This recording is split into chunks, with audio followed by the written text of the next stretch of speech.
yeah. Apply pressure from every angle, you feel me? Yeah, you know, attack move.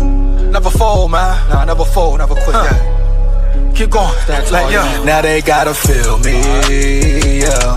Now they gotta feel me, yeah. Now they finna feel me. I try to keep it cool, but niggas always act a fool. So now they gotta feel me, yeah. Now they gotta feel me, yeah. Now they finna feel me. I try to keep it cool, but niggas always act a fool. So now they gotta, yeah, I smoke that dang. Tryna get M's in the bank, fuck what they think. Knock a nigga whole mouth out. Come side me, top break, throw hands like Tank. Knock it out the park like Hank. I've been doing them planks, what you got on my drink? I've been trying to keep my sane. Humanity so lame, fuck you and your gang. Speaking on the dead man's name.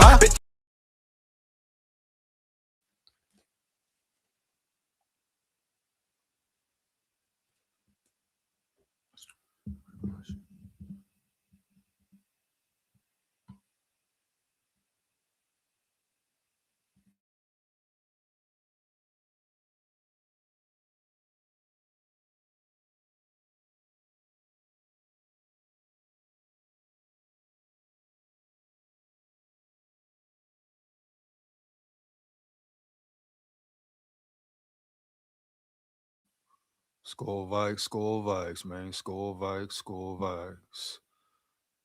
You know what it is, you know what it ain't, man. You know what it is, you know what it ain't. Early. Huh? Welcome to the Boogie Downtown, SKOL VIKES. Down at the levee, we going fishing at the levee. Hey man, before I dive into it, make sure you like, comment, and subscribe. If you come in the chat, make sure you like it up as well. Support the grind, support the channel. You support the fake already, support the real, heavy. SKOL VIKES. Share this with any and everybody you know for sure. Once again, welcome to the Boogie Downtown. Let's get it, man. Got some news to talk about today. KOC, is KOC a liar or did he want McCarthy? Once again, is KOC a liar or did he not really want McCarthy? Some rumors, speculations, news is that, the Wilfs or whoever went over his head. Was it Quasi who went over his head? Was it Quasi who wanted McCarthy? But you can't sit here and tell me KOC wanted no parts of McCarthy either. Huh? That's the type of bullshit I'm talking about right there. But I'm gonna get into the article and break it down and all that, right? But big questions, a lot of questions remain about Minnesota, the state of Minnesota, and all that.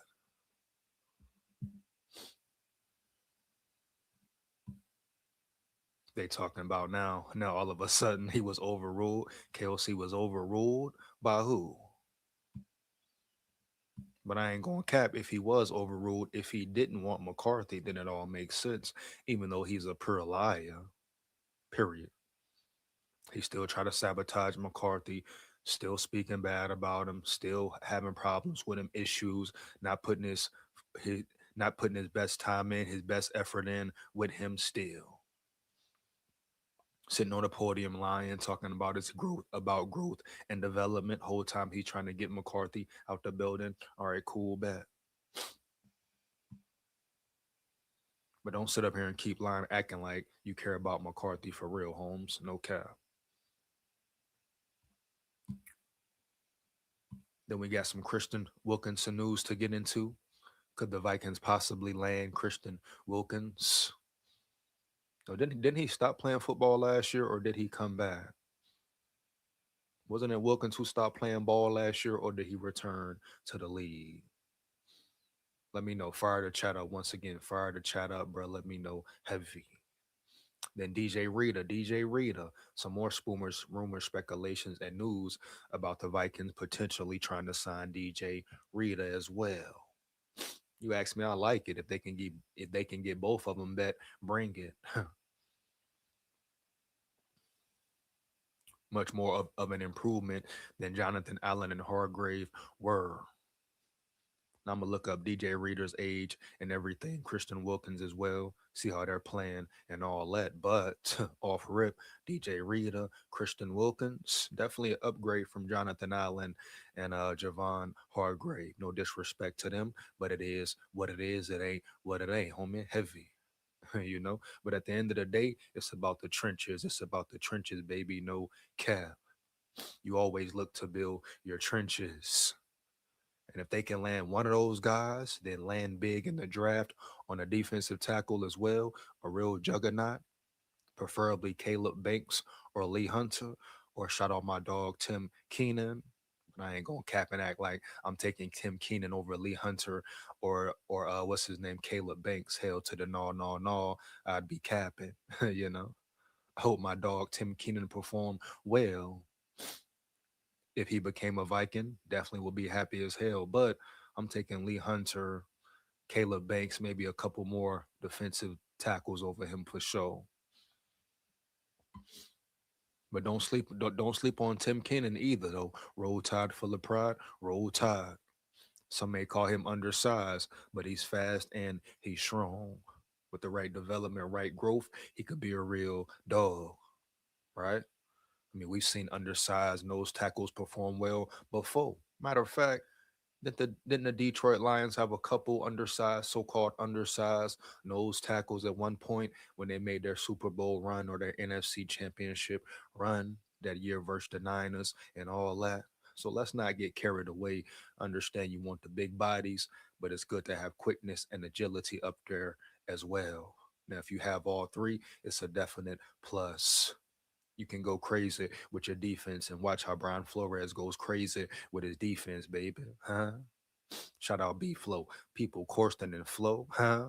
Got the nerve to sit up there and Corsten Flow and talk about some middle of the field. Oh yeah, bitch, yeah. I gotta throw that in. I gotta throw that in there round yonder. Cause how you gonna disrespect B Flow? The best thing to ever happen to the Vikings in about 8 years, as far as coaching wise goes. And y'all go sit up here and tell me about the middle of the damn field when you got Isaiah Rogers in the background, huh? When you got Murphy who had a down year playing out of position as well in the background, Holmes heavy, huh? Yeah, I'm gonna do a little detour right quick because the Brian Flores disrespect is crazy, baby. You got Vikings fans, Vikings media blaming Flores, saying what Flores did or didn't do. You got Fabian Moreau in the background, and they talking about top five defense, and you think it's because of personnel? What the hell? Give this man a real elite secondary for once. I repeat, Holmes, for once, huh? Heavy. A real elite defense for once, but specifically the secondary, Holmes, heavy. Since B Flow been in the building, he ain't had no overall elite defense for real. He's created overall elite defenses, baby, no cap. This man was in the top 15, top 10 of defenses with Jerry Tillery starting as your nose tackle. Oh, y'all forgot Jerry Tillery, huh? He came in and Flores helped him perform well, get a couple more years in the NFL and all that. And y'all talking to me for real about Flo, Corsten, and Flo? You goofy motherfuckers. That's the last person you should ever question is Brian Flores, Holmes. Heavy. Right? Only thing you may question about him is when the hell he gonna leave for a head coaching job. Okay, because it's coming. Trust me, it's coming.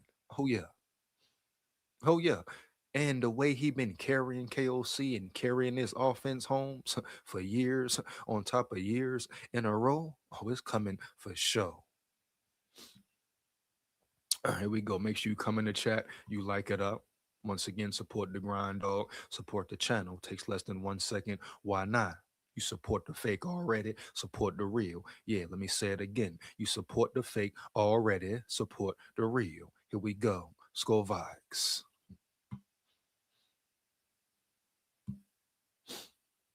You hear me? Heavy. No cap. Stop the cap. Dre in the building. My dog Dre in the building. What up? I'm at work on a Sunday morning, 7 days a week. Get it in, Dre. Get it in, Dre. Respect, dog. Respect, bro. That work in Holmes. Heavy. You know?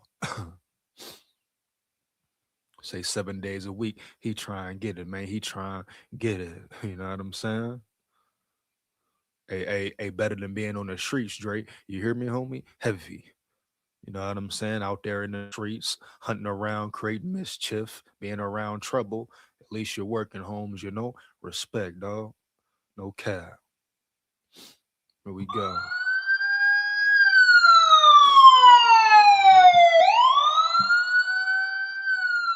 Just let it do what it do. SKOL organization clusterfuck right now. Hey man, it's a lot going on. It's a lot going on. I ain't gonna cap. I ain't gonna call it a clusterfuck, Drake, but I'm gonna say something going on for sure. But it's crazy. In the midst of all the chaos, they still making solid moves right now. I ain't gonna sit here and cap. The belief, like I've been saying the last couple lives, the belief is starting to come slowly but surely.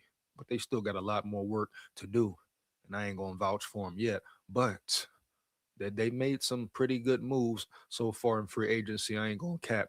And like I've been saying, if they can retain Jonathan Grenard, I'm gonna get that bitch a B plus, maybe even an A. Matter of fact, probably A for sure.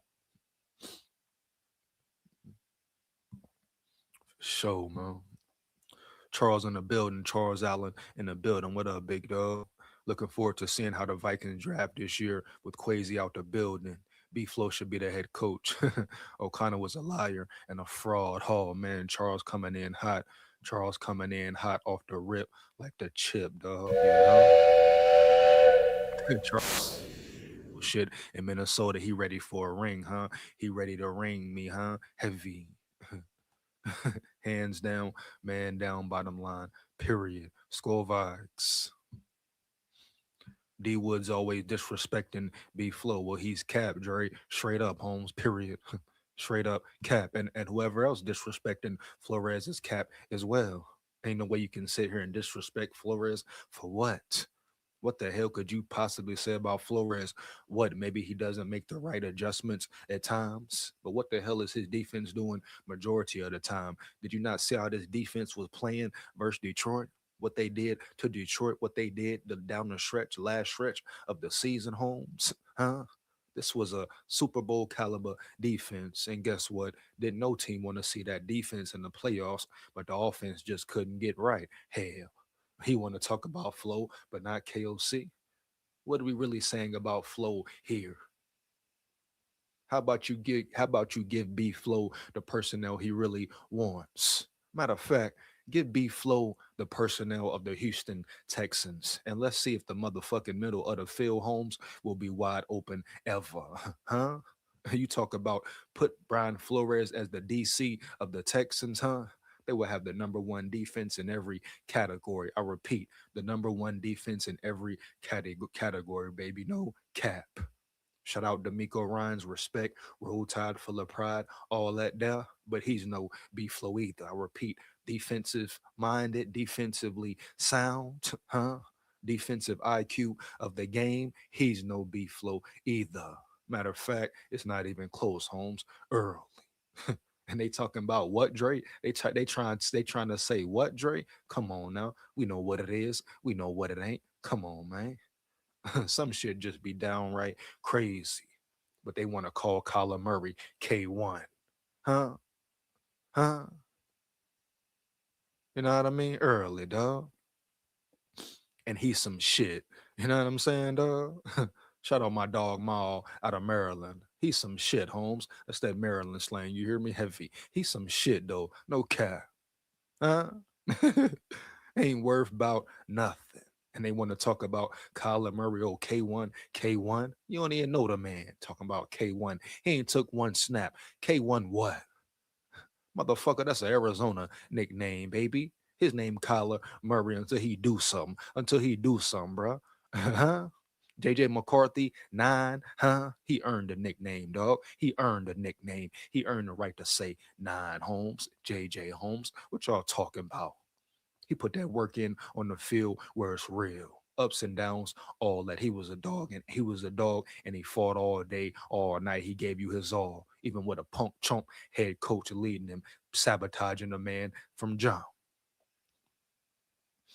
Y'all telling me about a B Flow?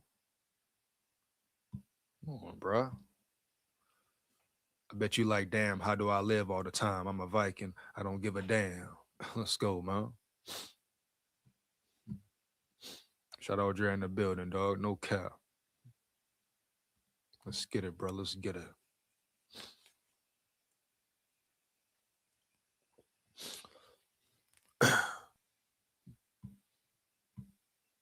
F cock. I follow where JJ goes, and I be that boy David Dinner. Hey, not cock, nah. Hold on, nah. Come on, man. That boy say F cock, Holmes. You hear me, heavy.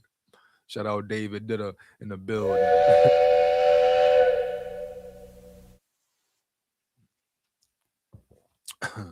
You know, he said F cock, boy. I follow where JJ goes, and I've been a Vikings fan for over 45 years. Damn, David, I know you tired, boy. I know you tired, bro. No cap. Let's get it. Here we go. Here we go for sure. Hey, don't never get it twisted. If they do pull that bullshit and trade McCarthy, trade my brother, I'm watching my brother. And matter of fact, first time I may ever say it, but if McCarthy goes to a team and they play the Vikings one day, hey, it may be tough to say, but hey, I might root for 9 in that game. Long as it ain't no playoff game or no Super Bowl, I might root for 9 for real, Holmes. Heavy. Matter of fact, shit, if it is a playoff game, I may root for 9 too. Might sound crazy, but it is what it is, dog. No cap. Yeah, the way they doing 9 is dirty. But we go. Shout out Bobby Madrid in the building. Bobby Madrid in the building. You preaching this morning. Hey, shout out Bobby in the building, dog. Heavy. Here we go. He say you preaching this morning. Much appreciated, Holmes. No cap. SKOL VIKES. Here we go.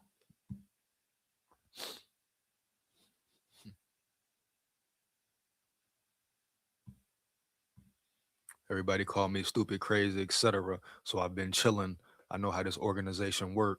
I called Ty Simpson. Then the article came out. Zoe said I was stupid, putting me on mute. Oh man, hey Dre, keep talking to him, bro. Keep talking to him, bro. You hear me? Heavy, Holmes, no cap. You know what I mean? Heavy. They want you to be quiet, dog. They want you to be quiet, mouth. You know how it go. Let's get it, bro. Lock in, huh? Repeat, lock in, bro. Heavy, huh? Hey, don't matter what they call you. At the end of the day, you know you, right? Yeah, man. You gotta know yourself, know thyself, homie. Heavy. And it don't matter what a motherfucker say, think, or say or do. You know what I'm saying? Early, bro. Straight up. So let them call you whatever.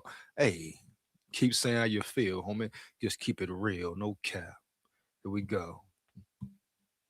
I sent the article to Zoe. No, I don't hear from him. Man. A lot going on in Minnesota, man. A lot going on in Minnesota for sure. I told you certain things I'm gonna leave right there, but hey, bro, about this close. Ain't no more leaving it right there, and it's probably coming soon. I'm gonna just say this and leave it there though. A lot of phony shit going on within the whole Minnesota Vikings media, whole Minnesota Vikings content creator type shit. A lot of phony shit going on, and for right now, I'm gonna leave it right there. And then y'all must have forgot. I told y'all a long time ago, a while ago, about 3 years ago. Yeah. Oh, little whisperer, little little Minnesota whisperer, huh? What they call them, whistleblower, and all that. I told you I've been having somebody give me the 411 and the scoop about all this Minnesota Viking shit for years. You hear me? Early, bruh. Heavy. And I ain't never gonna say his name for what? That be pussy. Shout out my dog. But hey, at the end of the day, bro, it's a lot of phony shit going on in this whole Minnesota Vikings media realm. Content creator shit, all that, homie, heavy. A lot of fake smiles and handshakes and fake smiles and yeah, this and that, bro. Boom. I'm gonna leave it right there for now. Play around though. Play around. Here we go, dog. Here we go. So let's get into this KOC. Let's get into this KOC Is KOC overruled? Now, how the fuck they think KOC talking about overruled, dog? Now, how the hell we supposed to believe KOC was overruled for real? What? As much as he spoke highly about McCarthy, come on, man. But at the same time, if you put certain facts together, certain situations together, and all that, you understand why it would make sense to sabotage that happened. If this was the case, though, if he was overruled and he didn't want to give McCarthy no effort, no energy, and all that. But it would make sense if he didn't want him, for him to not put his best foot forward in there with him. You know, you will understand why. Not saying that's right, but you would get why. Very similar to Mike Zimmer and Kirk Cousins, right? Mike Zimmer didn't like Kirk. He didn't want Kirk. That's where him and Rick Spielman beef really started right there. When Rick Spielman, goofy ass, thought Kirk was the answer.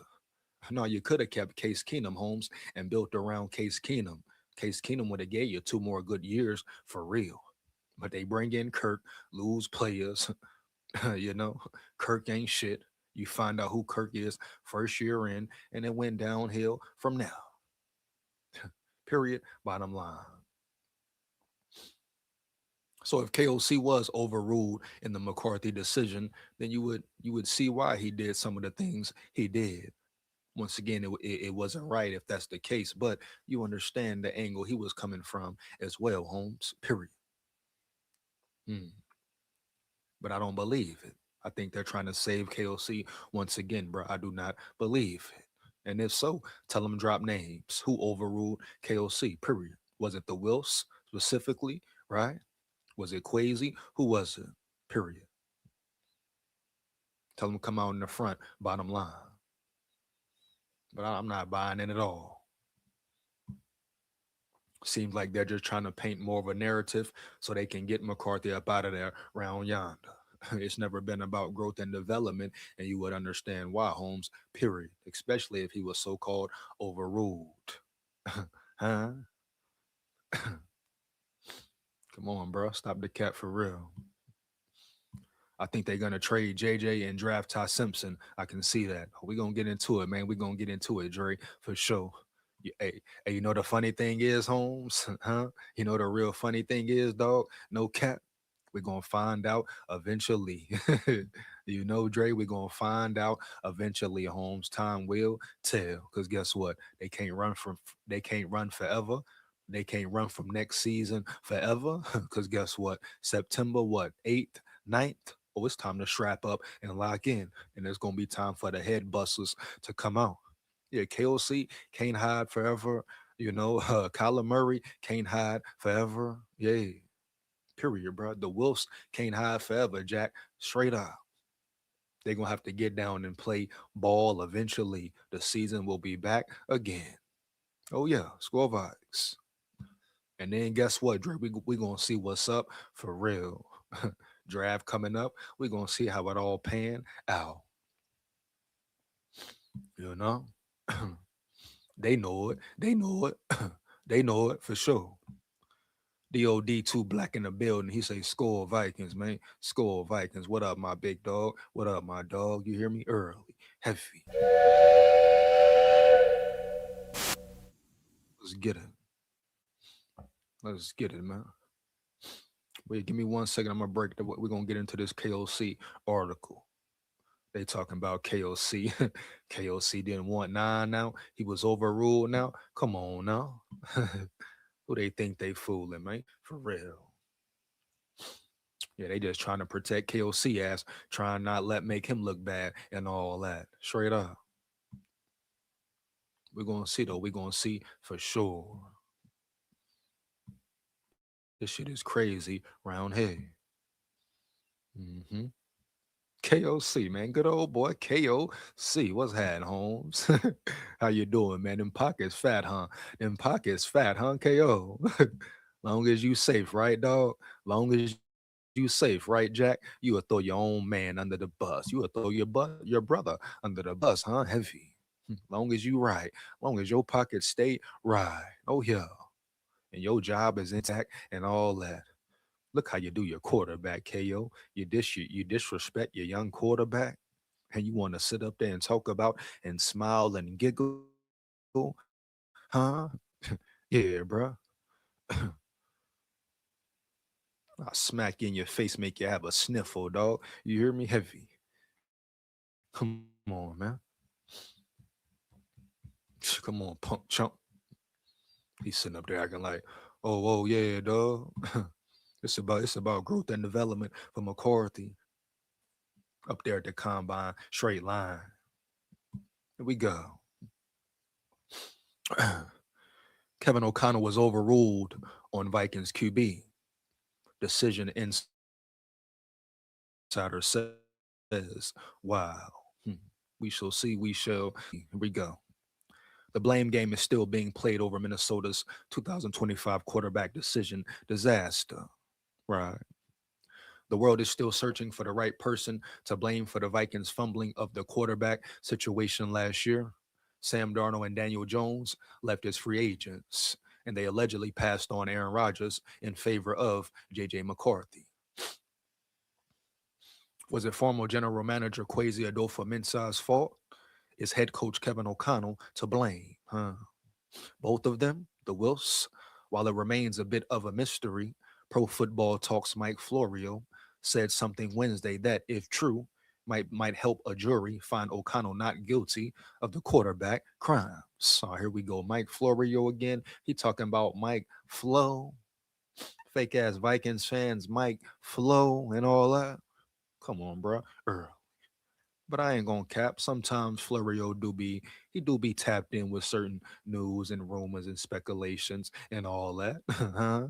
So I will give him the benefit of the doubt at times. But this situation here, I don't know, man. This shit right here.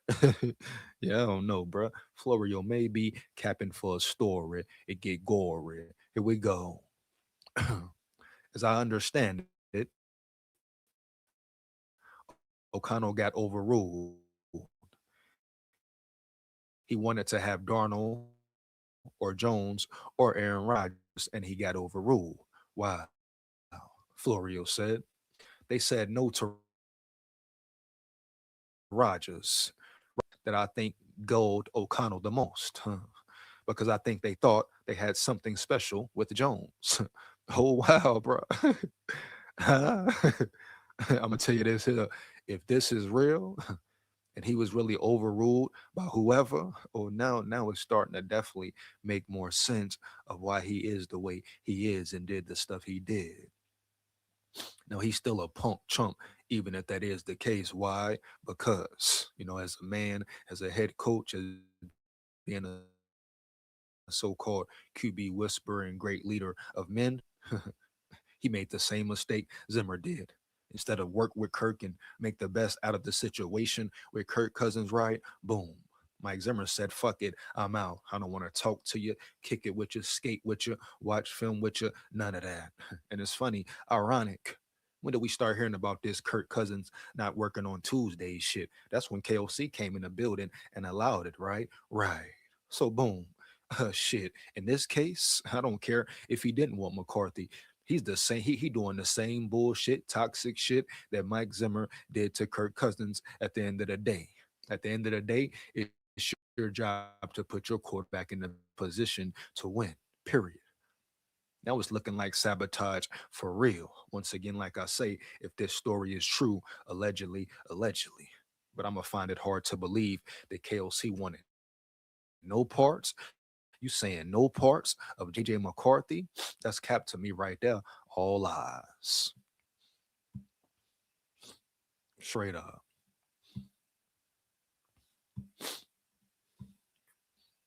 Here we go.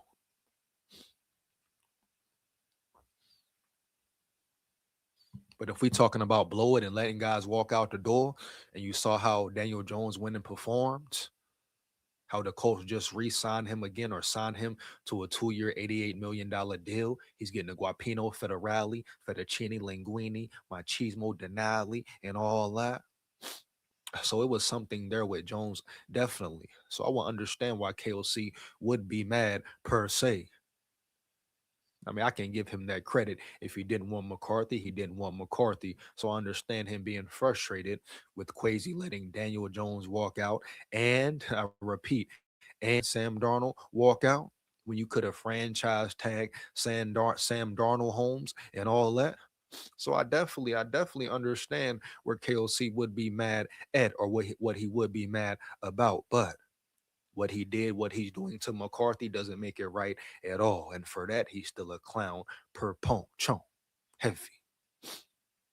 Because he's sitting up there lying, keep lying, saying the same shit, acting like it's about this when it's really about this. So stop lying to the people. Be a man, come out and say it. Motherfucker respect you more for that, KOC, for real, Holmes. No cap, heavy. Yeah, motherfucker respect you coming out saying, hey, bro, I didn't want McCarthy. It's been my plan to get rid of him. I didn't believe in him. I was overruled, and boom. Or if you don't want to say overruled and put the blame on somebody, just say he wasn't my choice and leave it at that. And I don't care who get mad at you for that. Shit, bro. Come on now. But you sitting up here lying, carrying on this fake ass narrative, bringing in Kyler Murray early. That's piss poor, bro. It's fuck up. Do right by McCarthy. If you ain't gonna do right by McCarthy, bet. Then go ahead, trade him. Then let the man go somewhere else, bro. If you don't want him, it ain't never gonna work because you don't want him, and you ain't gonna put your energy all the way into him. So let him get the fuck out the building and go somewhere where he can thrive and achieve great things, because he will be a great quarterback in the NFL one day, whether it be in Minnesota or whether it be somewhere else. Huh? Yeah. Because believe you me, believe it, bro. Every team wants McCarthy. Guess what? Lions fans want him. Green Bay fans want him. Every team in the NFC want him besides the Bears. That's only because they got Caleb Williams. Great quote between him and Ben Johnson, right?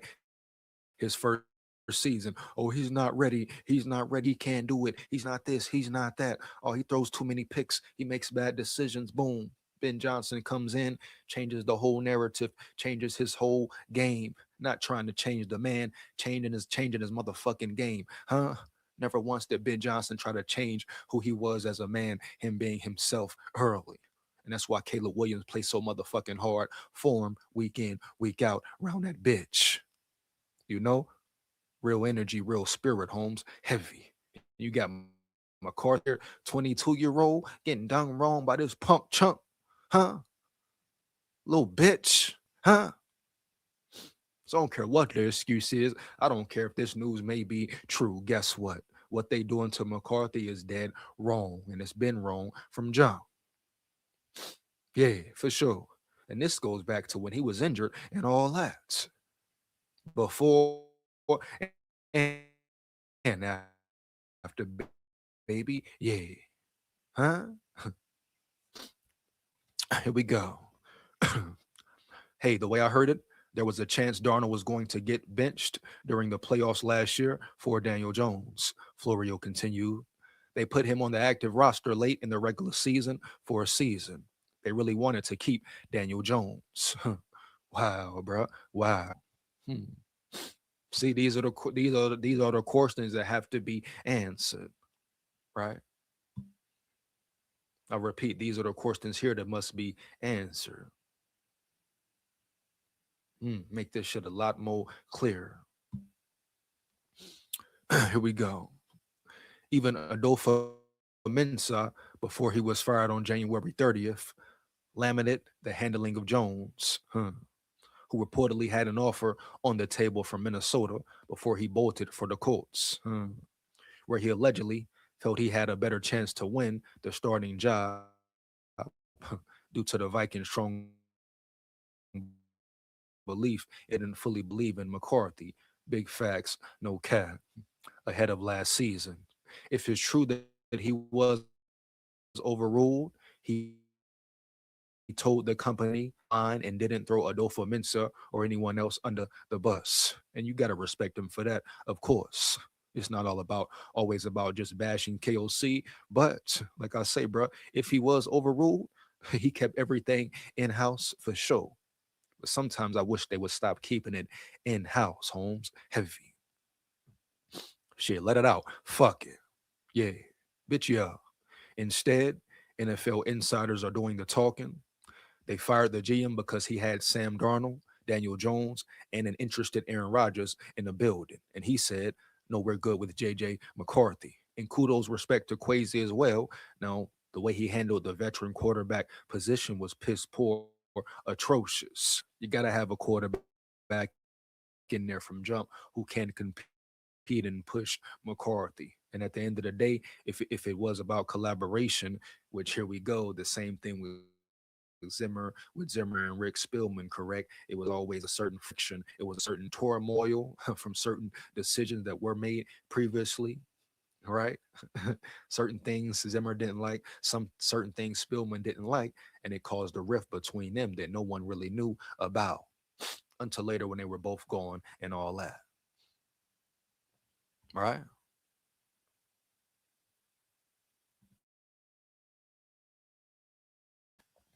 So very interesting, Holmes. Very interesting for real. Here we go.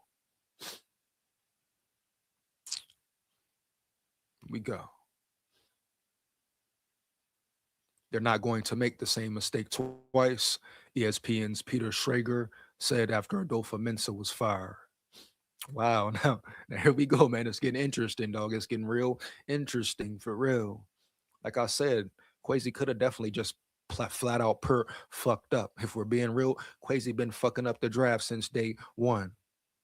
Made a lot of dumb moves since day one.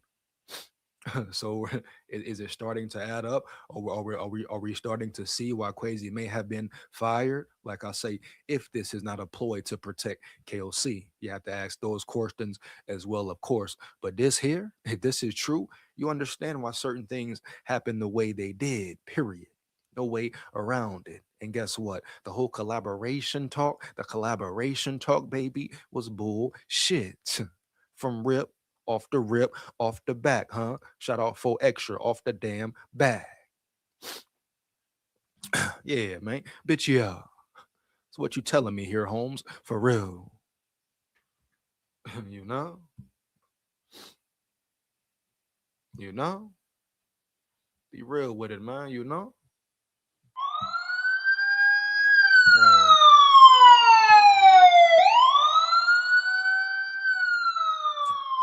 Come on, Jack.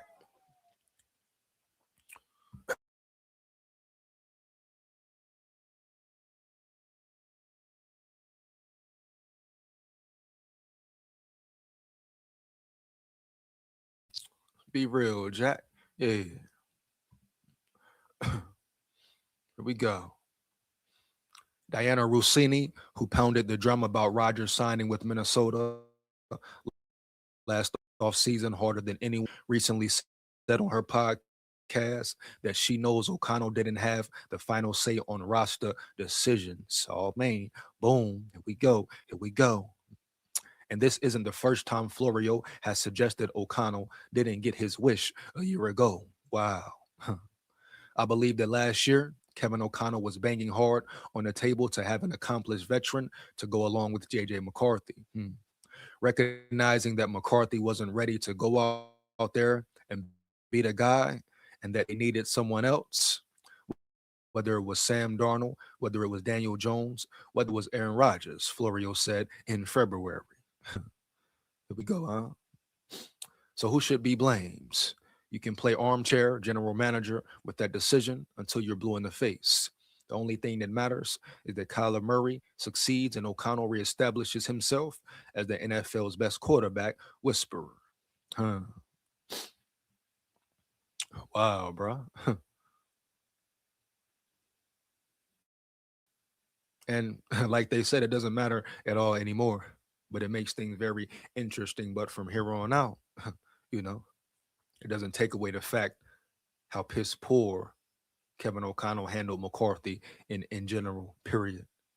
The whole situation, all the lies, all that, bro, early. Now he's gonna go give Kyler Murray his all, but not give JJ McCarthy his all. That's his job as a man, not only as a man, but as the head coach of the Minnesota Vikings. Yeah. So he's no different from Zimmer, period. So all you KOC nut riders and all that, how is he any different from Mike Zimmer? How is he any less toxic than Mike Zimmer? How is it? Come on, man. How is he not just as negative as Mike Zimmer was, especially when it comes to the quarterback situation, Holmes and all that for sure. Oh, because he smiles, because he does it in a different way. He makes it look good, maybe, baby.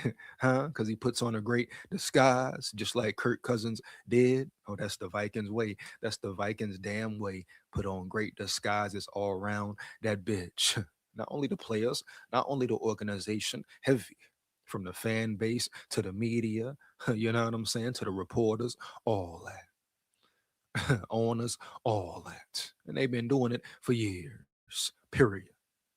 And motherfuckers want to fake the funk. Shit, they can fool you, but they can't fool me. Straight up. O'Connor, you slick as old, my boy. You slick as old, my boy. You hear me? No cap. Oh yeah. You slick as old, boy. Woo, I swear. I swear, man. I swear, man. Ooh, boy, you slick as old, boy. You slick as old, motherfucking. Oh, boy, you top of the top, all slick, boy. What's the best oil in the country, man? What's the best oil to buy, huh? What's the best motherfucking oil to buy, boy? Man, that's KOC right there, right there, huh? Yeah, that's KOC for you, right there. Oh yeah, get you up, straight up. You know what I mean, DOD? Come on, man. Come on, DOD. You know it, huh? You know it. Yeah, man. Come on. Yeah, bro. Come on now. KOC is a fake ass Josh McDaniels. Oh man, bro. Here we go. That boy Drake coming in hot, bro. Here we go. Let's get it. For sure. For sure. Yeah. Here we go. And that's pretty much it for KOC, dog. Bottom line is, I don't care what's going on in the building round yonder. Like, what's going on in the building around yonder? Like, so what, bruh? You know? So what, bruh? Period. Do your job, KO. Do your job. That's what it comes down to. Do right by McCarthy and all that. But it may be too now. It may be too late now, for real. The picture is being painted. The narrative is out there. They trying to make McCarthy look like the bad guy. So they can have a reason, so they can look good, and KOC won't look bad when they ship him out. Period. When they ship him out. Oh yeah, bitch, yeah. All lies, heavy. It all comes back. It all comes back to what? Protecting KO, protecting KOC. Huh? Yeah, for sure. Fuck you talking to me about, man. You hear me heavy. Yeah. Then we got more Vikings news. Christian Wilkins, I told y'all. Christian Wilkins, also DJ Rita, huh? Could potentially be in the building as well. You hear? Give me 1 second. We're gonna get into it and dive in. For sure.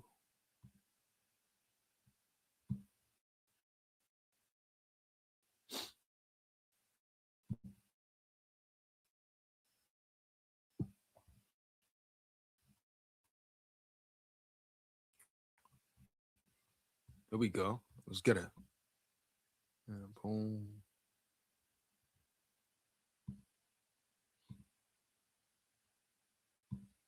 Got it here. Heavy.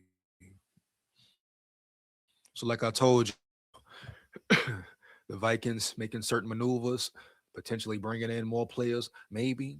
Christian Wilkins, DJ Rita. Let me know how you feel in the chat with Christian Wilkins, DJ Rita. The upgrades, real upgrades, permanent upgrades. You're talking about having Redmond already, having what's her name? What's old boy? Drake Levi Rodriguez already. Tyrion Ingram, Dawkins coming back with another year of development, another year of maturity, growing into his body as well. And we talking about all this going on. We talk about solidifying the trenches for real. Now, I'm not gonna get overexcited. I gotta check, but I know for a fact DJ calls havoc. I know for a fact Christian Wilkins, if his mind is right, he's locked in. He calls Havoc for real and come back? Because I could have sworn he left the building, right? Didn't he retire from ball? Or something happened with him? Huh? Let me know, bro. Let me know heavy. But we know who Christian Wilkins is from Miami, his Miami days and all that. Great player per. Boom. Definitely an upgrade from what you look pride, but it is what it is. Then go go over there to the Bengals and try to cap sound good to look good. Roll Tide full of pride. But come on, bro. He talking about the Bengals got something going over there. What when and where, dog? Heavy. Huh? You just got paid good. That's the only thing going over there. They just overpaid you, my dog. For real. They overpaid you like the Vikings overpaid you, Holmes. Heavy. We see it every damn year. I'm just glad this year it ain't the Vikings for real. Yeah. Come on, man. Yeah. He going over there talking about, oh, they got something going here. Same thing he said about Minnesota when he came here. Here we go, bro. Hey, bro, wish you the best, though. Roll Tide. But if they can bring in a Wilkins or bring in a Reader, pair him up with 6'1" Big Red, Jonathan, Big Red, Jalen Redmond, pair him up with him, then draft somebody in a draft, Caleb Banks, Lee Hunter, boom. Shit, bro, you're building foundational pieces. And if you can retain Grenard, wow, we're talking about A+.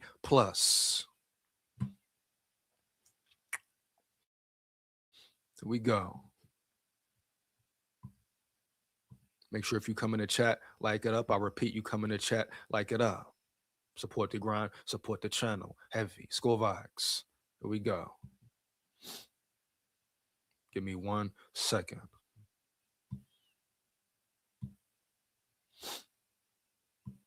Though?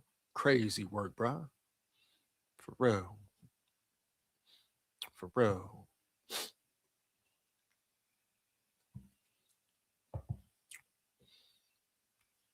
Here we go. Give me 1 second. Here we go. Man, what?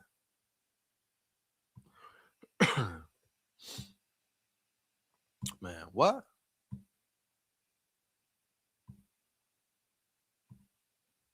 Hold up.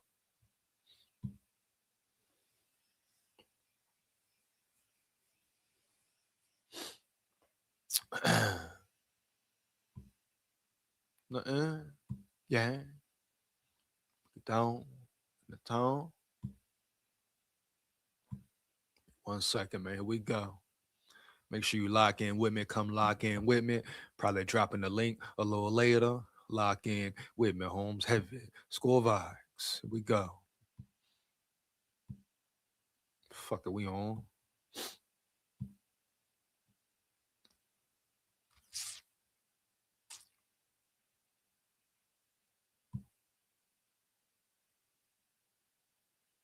Let's get it.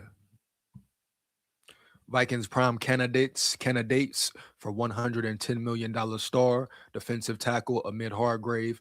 Allen exits. The Minnesota Vikings swung and missed on 2 sizable deals to strengthen the middle of their running back. Yeah. The Minnesota Vikings swung and missed on 2 sizable deals to strengthen the middle of their defensive line in 2025. But another opportunity has presented itself this offseason.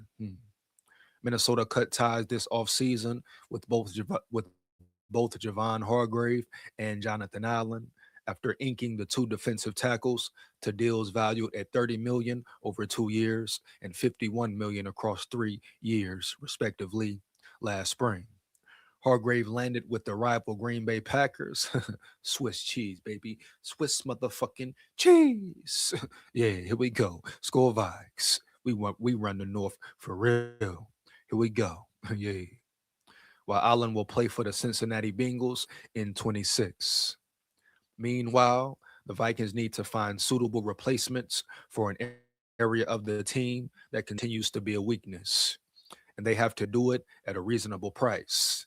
Among the best possible solutions is signing a free agent deal with Christian Wilkins, whom the Las Vegas Raiders released last July for breach of contract and who set out the 2025 season. Despite the Raiders voiding the remainder, Wilkins' $110 million contract, which he signed in March 24. And despite Wilkins appearing in just 5 games over the last, Adam Schefter recently reported that just about the entire NFL has reached out to Wilkins' representation about his availability. I'm sure for sure, as the DT intends to return to action in 26. So he's well rested for sure. Free agent defensive tackle Christian Wilkins fully intends to play this season, but still is rehabbing his foot injury per his agent David Mulligeta. Schefter reported on Friday, March 20. So far, 26 teams, I repeat, 26 teams have reached out and are waiting for Wilkins to be ready. And Wilkins is expected to have a new home as soon as he wants. So everybody wants him at the end of the day, bro. Whole season off, rehabbing, all that. If he can stay healthy, we know he's a per problem for sure. A per problem, dog, for sure. But there's certain things that are an issue, maybe a worry, cause for concern. You know, his foot injury is massive, especially at the position he is playing in, period. He's always putting pressure on that foot, heavy. It's a tough position, very violent, physical, week in, week out. So that will be on the line. The foot will be exposed, of course. So you got to think about, he can be as good as he wants to be, but is he available, baby? Is he available, period? Same thing with CD, 7-1, Christian Darrisaw. Can he stay on the damn field for once? A full season for real? Because if he don't, he didn't earn that contract either. Oh, yeah. Eventually, it gets old saying, hey, Christian Darrisaw, one of the best in the game, for real. And we know he is, but he's never on the field. He's never on the damn field for real. Oh, yeah, bitch, yeah. Here we go. Vikings need Christian Wilkins, but must acquire him at value for move to make sense. Here we go. Given the numbers Schefter reported, odds are that Minnesota was among those 26 teams to inquire about Wilkins' availability. The Vikings finished last season with the number 3 ranked defense and brought back defensive coordinator Brian Flores. Focus is draft efforts on improving the secondary after adding 2 defensive backs through the first couple of weeks of free agency, particularly with the number 18 overall pick. Minnesota currently has $8 million in salary cap space and must keep enough room to sign all of its draft picks. The Vikings are also in need of a number 3 wide receiver to replace the departed Jalen Naylor. Big facts, no cap. Now, we all know Ty Felton, but who is Ty Felton? That is the big question. And in actuality, all reality, right? He didn't do enough this year to make me believe in him as being a real per 3. Here we go. Outside linebacker Jonathan Grenard is a trade candidate, and the Vikings will open up $12.25 million in salary cap space if they can move him in the coming weeks, which I don't want them to move on him, period. Now, if he's talking crazy, get him out of here. But you talking about 20 mil, 21, 22 mil max. Y'all don't want to pay that man? Stop the cap. Sock it to his pockets, Holmes. I repeat, sock it to his damn pockets. For real. SKOL VIKES. Oh, yeah, man. What? Take the what and leave the what? Huh? Here we go. Wow. The most likely scenario is that the team asks recent first-round pick Dallas Turner to pick up the slack in Grenard's absence if a trade does eventually materialize. No. Huh? How about you make Grenard and Dallas Turner bang? Everybody's saying it's Dallas Turner time. Cool. Make him earn it, homie. He ain't got no problem earning it. And guess what? If it is his time, if he should be the damn one, put him in the game and he will beat out Grenard. Matter of fact, like I've been saying, bro, make it a three-way battle and all that. Grenard, Van Ginkel, Dallas Turner, let them bang, let them compete, period. May the best men win around that bitch. Oh, yeah.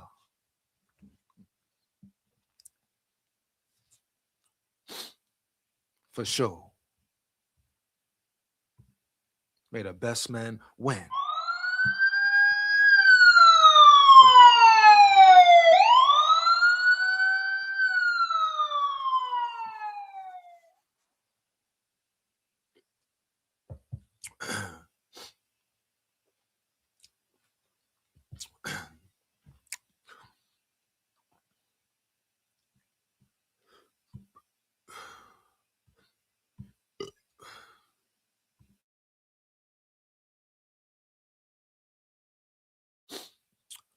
Ty Simpson's going to be long gone before Vikings get to him.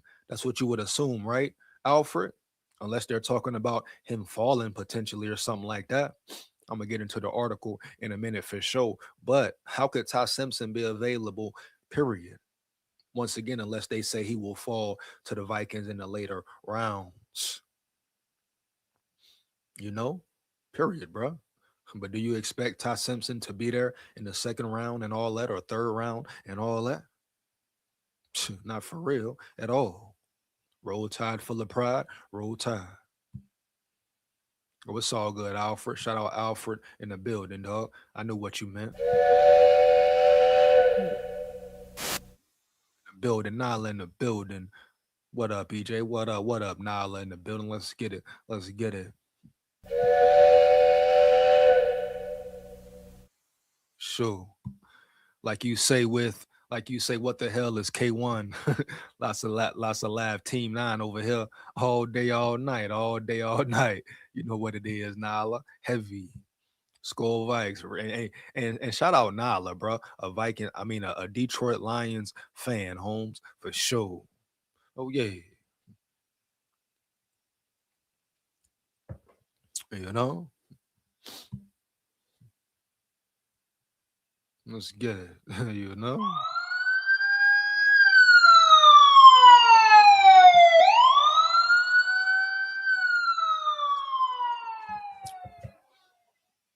Here we go. Here we go. Nala in the building. Nala in the building. In Nala. Hey, Nala, let me know if I'm pronouncing your name right as well. And also, are you a man or a woman? Let me know. Heavy. Alfred say, what up, EJ? What up? What up? What up, big dog? What up, big dog? Let's get it. Here we go. Here we go. Let's get it. Let's get it, man. Get back to this Christian Wilkinson, dog. Let's get it. Boom, let's go. Christian Wilkins free agent market remains a relative mystery and all that. In that case, Minnesota can use the cap space it opens via that deal to make an offer to Wilkins. What Wilkins can command in free agency is an interesting question without a clear answer. That he hasn't played much at all in 2 years, and that he is already on the wrong side of 30 years old and still injured hurts his market. Definitely. You're taking a risk with him for sure. You're taking a risk with him for sure, bro, for real. Man, nah, man, you talking about trade him for Grenard? No, no, bro, period. We're talking about comparing the two. Upside here, upside there. Grenard's 28. He's what, 33, 32, 34 maybe, whatever. Y'all want to say Grenard too old, but y'all want him? What's up? Hypocritical shit, though. No cap for sure. Here we go. However, that so many teams are interested should certainly work in Wilkins' favor. He makes a ton of sense, potential contender in Minnesota, but the price has to be right, as Wilkins does not come absent significant risk. And grammatical error here. Once again, these beat writers keep a lot of grammatical errors. I'm starting to notice that as well. But once again, Holmes, the realm we're in, right? Right. No accountability and all that. I guess is who they know for sure. Yeah. Here we go. Does not absent. What's up with this page here?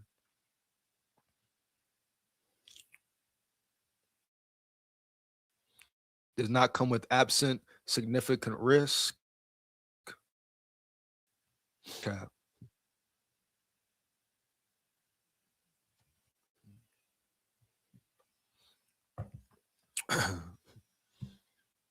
You know, you got to think about his injuries, bro. No cap.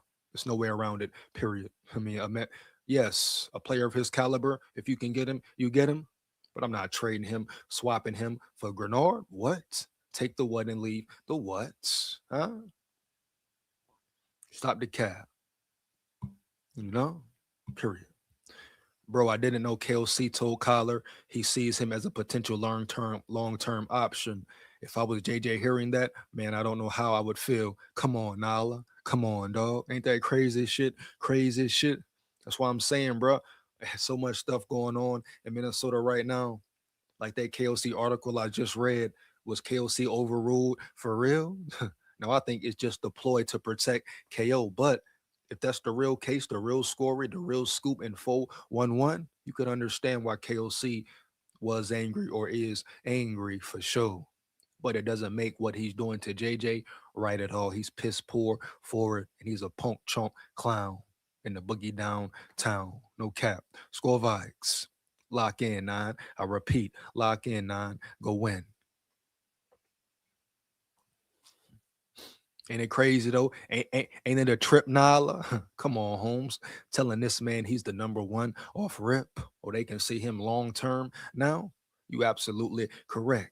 JJ should be mad. Where do you think his mind is at right now? Whole time KOC lying in his face, telling him this and telling him that. Oh, I respect you, man. I want you to be my quarterback. You are the future of this team. Lying little bitch. Straight up. School vibes. You hear me? Heavy. The biggest. Yeah. Believe that. Purr. So motherfucking purr. Here we go. Let's get it.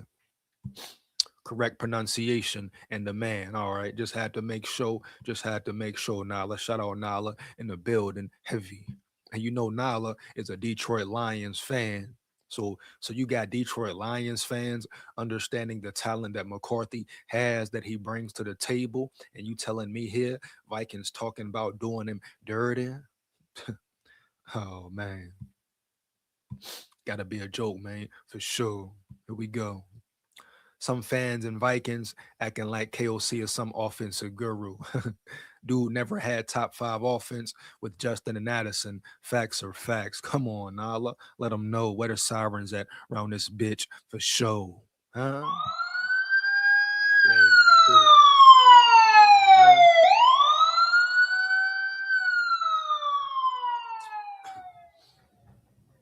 Nala coming in hot off rip. One more again around this bitch.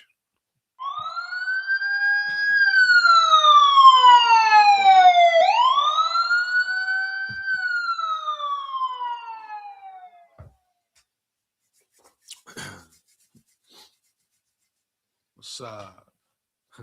Uh,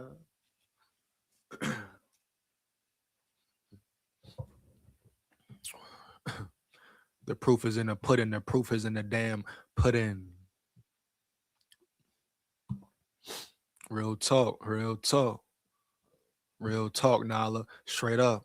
The proof is in the damn pudding. Let's go.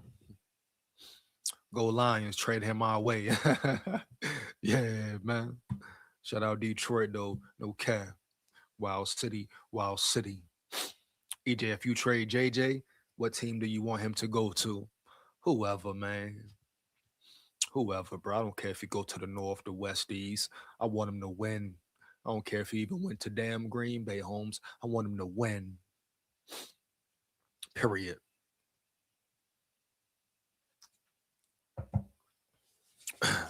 He has talent that deserves to be treated fairly, properly, catered to, Holmes. Heavy. a system created for him and all that. And KOC doesn't want to do it. Not that he can't, he doesn't want to. Especially if he was overruled. You think he's going to give his best effort to McCarthy if he was overruled and he didn't want McCarthy from jump? Huh? We're talking about a coach who is in his ego every day, who is an egotistical prick. So you think he's going to really give his best effort to JJ McCarthy when he doesn't want a JJ McCarthy? So, hey, man, this point damn near, I want him to be traded for real. And I root for him. Hey, when I watch him, dog, I root for him at a different day, different time when the Vikings ain't playing.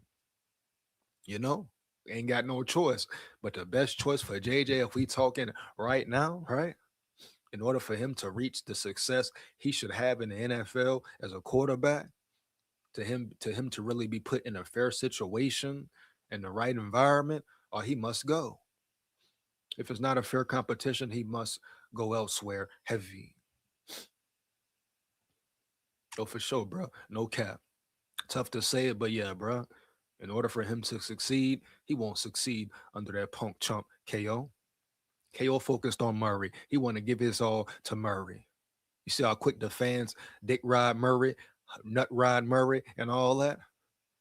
Any fan who has ever called Kyler Murray K1 or who is calling him K1 is a nut rider. And they really don't ride with McCarthy at all. So stop the cap straight up. I'm here to tell you this now. Straight up, Holmes, heavy. Any fan who has called Kyler Murray K1, celebrating him crazy, does not ride with McCarthy at all. So stop the line, heavy. You heard it here first, 1,000. Yeah, bitch, yeah. Come on, bro. What the hell? How the hell? What? Take the what and leave the what? Period. Fuck out of here. Straight up. K1. K1 my ass, Gump. What? Team 9 round here for sure. Here we go. Want to be legendary if y'all running him out of town and he comes to Detroit and then whoop Minnesota's ass twice every year as sweet revenge. LOL. Hey, I wouldn't even care. I wouldn't even care, man. For real. No cap. I wouldn't even care. No cap. Straight up. K1. Come on, Nala. Come on, Nala. And you a Bears fan. I mean, a Lions fan, right? The disrespect, right? You feel me? You feel me? Detroit Lions fans would never heavy, Holmes. Well, some of them would. Some of them would. Oh yeah, I'm sure some Detroit Lions fans would call him K1 too. But a majority, they wouldn't. You gotta prove it over there for real. You know, heavy. You gotta come in and prove something, man. No cap. Straight up, dog. Yeah.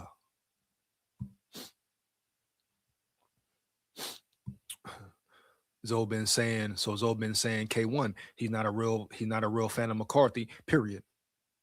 I don't care who's saying it, bro. They go for anybody, Dre. If anybody calling this man K1, going crazy for him, they're not a fan of McCarthy at all. And they just been nut riding McCarthy this whole time, hopped off, now they nut riding Murray this whole time. And guess what? If McCarthy balls and does good, they gonna nut ride him again. Heavy, bro. No cap. And if Murray is bad, they're gonna be off his nuts quickly and swiftly, right? Right. We know what it is, what it ain't. You hear me? Heavy. I don't care who calling him K1, whoever. This go for whoever. Give a damn what channel, who say it. Whoever called him K1, don't ride with McCarthy for real. Period, Holmes. Heavy.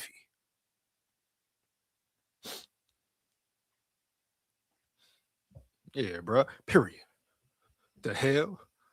And they might need to turn their damn fan card in for real as well. Heavy. Period.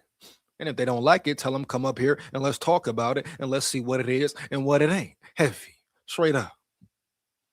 Period. SKOL Vikes, bro. For real. Lock in 9. Lock in 9. For real. I don't give a damn who's saying it. From top to bottom. They don't rock with McCarthy at all. Period. Motherfucking K1 for what? What the hell he done did for the Vikings, Holmes? Heavy.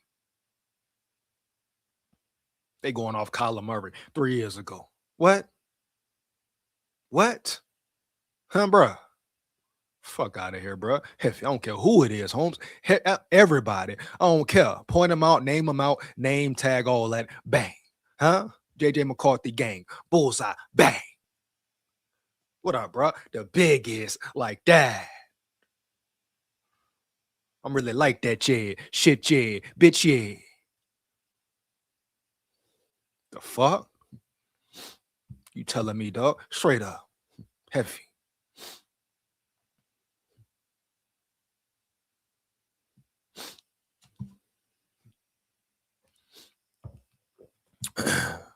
Broski Bear in the building, man. My dog Broski Bear in the building. Hey, Broski, we're gonna have to do a segment soon, dog. Hey, let me know your email and all that. What's your Instagram and all that? Let me know, Broski. Gotta get at you, bro. Heavy. You know what I mean? Early. Shout out Broski Bear in the building, man. No cap. Let's get it. SKOL Vikes.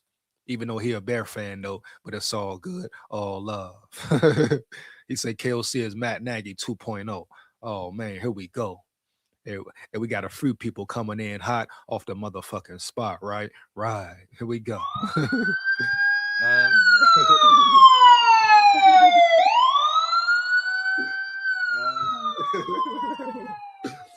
Here we go, man. Here we go. One more game, bro. No cap. Here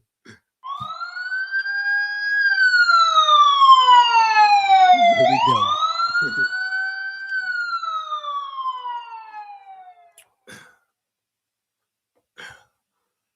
My dog Broski Bear in the building for sure. His name is Smurf Murray, aka the Hobbit. Oh man, bro.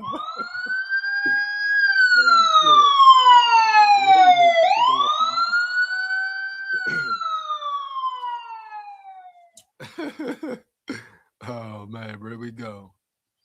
He said the Hobbit. Hold on, we gotta run that back one more again, Broski Bear.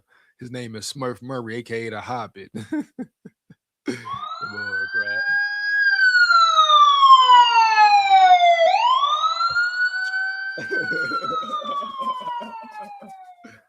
You know, straight up, no cap. You know, here we go. Oh man. My brother Holden in the building. My brother Holden in the building. What up, big dog? What up, my Levy dog? Let's get it, baby. Let's get it for sure. SKOL Vikes. What's the name? What's the word, Holden? What's the name for the day? What's the name on the day, Holden? You know it. You know it. You already know, man. Drop a name, Holden. Give me a name, baby. You done damn near drafted 2 hits already. We need more, Holden. We got 7 more. 7 more, dog. No cap. Come on, Holden. Finish strong, baby. Finish strong, dog. We got to help the Vikings out, right? Right. Heavy. You know, come on now, for sure. Drop me a name, bro. Drop me a name. Jaden Duggar, a hit. Ted Hurst, a hit. I need you to hit every time, Holden. Every time, my brother. No cap.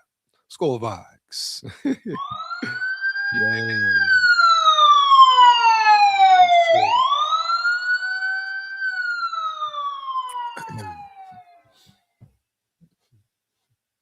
For sure. That boy Holden coming in hot with the draft names, baby. Let's win, man. Let's win, baby. Yeah. I'm gonna have a talk with Zoe. Call Zoe out there, and he said he's a Michigan man. Hey, man, have a talk with him. Write it down. Take a picture. Take a picture. I don't give a fuck. Yeah, for sure, man. Hey, talk to who you want to talk to. You know, chop it up with whoever, man. I stand on what I stand on. 10 toes down, heavy. Team 9 round here, straight up. He ain't no motherfucking K1. He Kyler Murray to proven otherwise. Period. Kyler Murray. And if he agreed to that contract where he ain't got to compete for his job, guess what? He's a punk chump, Holmes. Heavy. He's scared to compete. He's scared to battle. Fuck out of here, man. I don't want no quarterback who's scared to battle, scared to bang. Heavy. Huh? Look at all the quarterbacks in the NFC North, bro. You may like them, you may not like them, but I guarantee you this: Jordan Love, he want to earn this spot. Caleb Williams want to earn his spot, right? Heavy. Jared Goff want to earn his damn spot, right? No cap. Huh? They all earned their spot. Wasn't nothing given at all. JJ McCarthy want to earn his spot, right? Boom. I'll never call that motherfucker K1 if he signed a contract where he was crowned the QB off rip and he don't want to compete. He a bitch too. Him and KOC the perfect match around that motherfucker. Yeah. Huh? SKOL VIKES. Real shit, dog. Huh? Welcome to the boogie downtown. Mainstream, we the motherfucking underground. Yeah. Here we go. EJ, a backstory on JJ with the chip. JJ wanted to go to OSU. Makes sense. Then their coach screwed him last minute. JJ chose to go there, rival Michigan. And he went undefeated 3-0 versus OSU all his time at Michigan. Point taken right there, Nala. Nothing else to say. Guess what? What you just told me right there, if they do McCarthy dirty, I hope he does get traded to a Green Bay or a Bears or a Lions. Well, not the Bears. They got Caleb, but a Lions squad or a Packers squad. And I know they got Love and Golf, but damn, bro. If we could see him twice a year, you know, and he beat the Vikings twice a year, ask me what I care. Hell no. Oh, yeah, for real. As long as it ain't no playoff wins and all that against us, cool. But hey, bro, I want this man to win. But that show you right there the type of competitor he is, the chip on his shoulder he has. And the Vikings ain't doing nothing but guess what? Adding fuel to the fire. And we're going to see it very clear, ever clear. And I ain't talking about the liquor, baby, for sure. Right? But that tells you how he takes disrespect and all that right there, Nala. Shout out to you for sure. And you think he ain't getting prepared? You think he ain't hearing the talk, hearing the bullshit, hearing the moves, the potential moves, the rumors, the disrespect, the neglect, and all that? Huh? You think it ain't adding more fuel to the fire every day, every night? Every day, every night, he getting his fucking mind right? Oh, yeah, for sure. SKOL VIKES. Murray walking into the Vikings locker room thinking shit sweet. He'll need to earn respect.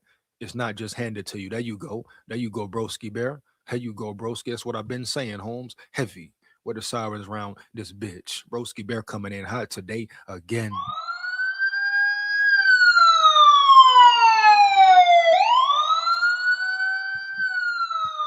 For sure.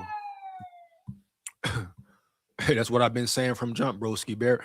I don't give a fuck what KOC talking about. Guess what? He got to earn respect from the players. You already saw Jordan Addison. You saw who Jordan Addison standing with and locking in with for real. You see who Jordan Addison is riding with, Holmes, heavy. And Jordan Addison made it clear. He made it ever clear for real.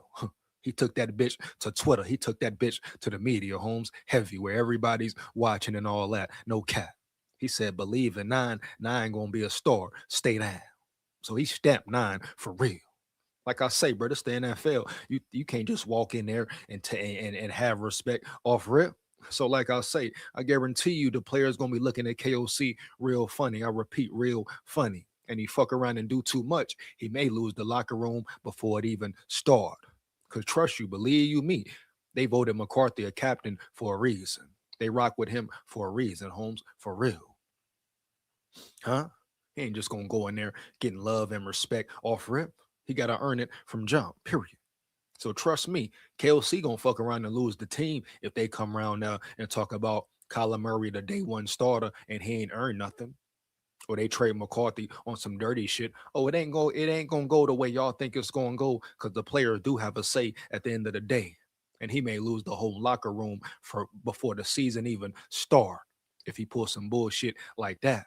Kyler Murray can't come right in and be the man. Off rip, got all the love. No, man. He got to earn the players' trust, earn the players' belief, and all that. Huh? Give a fuck who calling him K1. At the end of the day, he got to earn it from the players. Huh? Yeah. He got to build that chemistry with the players. Yeah. Straight up. Really, in all actuality, reality, Carson Wentz got more respect from the players than he do, period. Carson Wentz going to have more love from the players than he do, period. because they saw how Carson Wentz fought, put it on the line for the squad every time last year when KOC had him out there getting banged up and beat up, almost had the man killed on the field, heavy. So the players respect Wentz off rip way more than the Kyler Murray. What you talking about here for real? Trump punks? Huh? Shit, better wake up, smell the coffee, bro. No cap. Just gonna walk in the building with respect? What? Come on, man. Stop it. Heavy. Shout out Broski Bear in the building, the real bell. Let's get it, man. Here we go. He single-handedly beat OSU in 22. Dude is dangerous with a chip on his shoulder. He's been dangerous from jump. His arm is dangerous, Nala. That's all you need. That's something that can't be coached. You have it or you don't. His arm power is dangerous, Nala. No cap. No, it's only a very few elite of the elite, best of the best quarterbacks who have the arm power he has. Josh Allen right there. And how long Allen been in the league? So think about McCarthy's arm talent overall when he's under the right development and when he's been in the league for 8 years plus or 5 years plus and all that. Think about his development and growth, real growth as he continues to become a man and grow into his body as well. Huh? Come on, man. Stop the cap. Period. Huh? If your arm is dangerous, Holmes, you deserve a chance to grow and win and compete in this league. What did Caleb Williams have that couldn't be coached? Arm talent, baby. For real. Arm power. Arm accuracy at times. Crazy throw ability. Drop back foot, throw that bitch up, fourth down. Boom. Beautiful. Huh? So motherfucking pure. And I didn't think Caleb Williams had the mental. I thought he was a weird dude with a fucked up mental. But Ben Johnson came in and rearranged his mental. Huh? Yeah. Fundamental, Holmes. Heavy. And you see how Caleb Williams feels about Ben Johnson and all that. Right? Hey, y'all saw the live when I said, give me Ben Johnson, fuck KOC. Huh? Y'all saw the locker room interactions. Yeah. Ben Johnson getting turned up saying, fuck the Packers. Fuck the Packers. I can't stand the Packers. Huh? Shit. Come on, man. See, that's the type of energy JJ McCarthy would love to be around. Heavy. See, in all reality, KOC probably couldn't handle a Caleb Williams either. Not too much energy, too much spirit and all that. Too much confidence and belief. A little arrogant at times. See, KOC doesn't like that. He wants the Kirk Cousins and the Sam Darnolds, baby, and the Kyler Murrays. He loves them. Oh, why? Because they do what he say. Huh? Yeah. Right? They don't put it on the line for real, though. Yeah. Huh? They never go against the grain, maybe, baby. They don't say how they feel. They just go with the flow. Scary boys, good old boys, and all that. Yes, men to KOC all the time.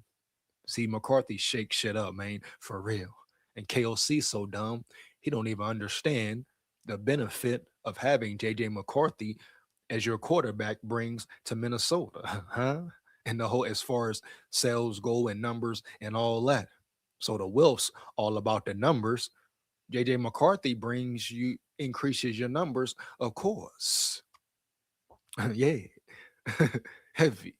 You know, who he is as a player, as a quarterback, the story, the narrative behind him, Holmes, heavy. Brings in more numbers off the rip. Yeah. Everybody want to see what's going on with 9. Yeah. Huh? And you telling me what? Every day it becomes more clearer every damn day. Straight up. Here we go. Broski Bear, chill out. That's our QB now. Murray's in the purple gang now. Hey, no the hell he ain't. You know what I'm saying? No the hell he ain't. Who gang he in, huh? Yeah. Shit, he ain't been initiated yet and all that. Shit, he ain't put no work in on the field and all that. Heavy. Period. You know what I mean? Early, no cap. Yeah. For real. He ain't even put no work in Arizona recently, so he got to prove it all over again, period. Oh, yeah. Ain't like he coming in the building after doing real work in AZ. What? Now he got to prove it now. He got to build it back up now and all that, for real. Here we go. Holding in the building. What up, dog? My brother. Dillian Thinneman, safety for Morgan. Bet I got you. Bet I got you. It's a done deal. Done data holding. You hear me? Heavy. We gonna check out Dillian Thinneman today. Safety out of Oregon. Now, very interesting, right? Holden. That's who some so-called experts say the Vikings will draft. They put him high on the Vikings draft board. Straight up. So we're going to see heavy.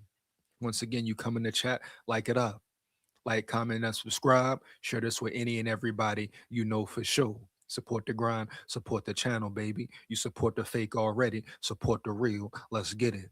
Come rock and roll with me, lock in with me, dog, for real. SKOL VIKES. Caden McDonald, defensive tackle from Ohio State. Bet, bro. Let's get it. You know? Let's get it, man, for sure. Straight up. Disrespect is crazy, man. Like, what did he do? LOL. Some fans acting like he went 0-10. Big facts, no cap, Nala. Heavy. He literally is 6-4 as a starter. Come on, bro. And he should have been 7-3. We should have beat the Bears twice. So he should have been 7-3 because he really beat the Bears that day. Special teams don't fuck you up and give up a 50+ yard return and all that. No cap. You really beat the Bears, and he's really 7-3. Oh, yeah. Andre, there's no chilling out. Murray is a smurf and he can't stay on the field either. The way your O-line is looking either, QB is going to get gaffled. Come on with it, broski. Come on with it, broski. Heavy. Let them know, man. Bro, for real early. No cap. Yeah. Yeah, baby.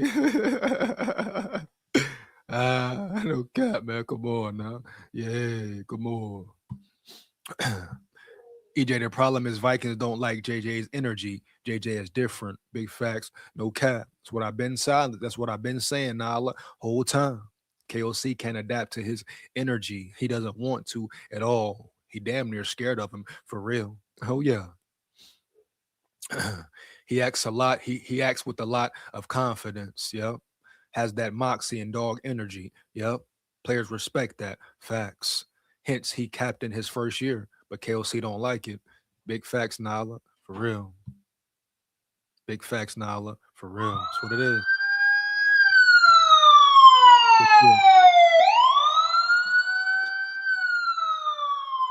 Good shit. Good shit. What I've been saying, bro. Big facts. KOC doesn't like his energy, his spirit. He can't handle it. He wants things to be a certain way. I don't even think he wants a true competitor. And I think he wanted Murray because he believed Murray is a true competitor like JJ, but he's no JJ at the end of the day. He doesn't have the same heart as JJ has. Oh, trust me, KOC will see it too. Believe that. Caleb spirals cut through the wind and weather. Caleb took a step forward in many ways last season. Big facts. Now we still got work to do, of course, broski. You coursed in that interception in the playoff game versus the Rams. Why the fuck did he throw that? But improvements, man, improvements by 10. You know, shout out Caleb Williams in the building. shout out Broski Bear in the building for sure. Heavy. We have the same thought process, EJ. LOL. It be trippy, Nala, no cap.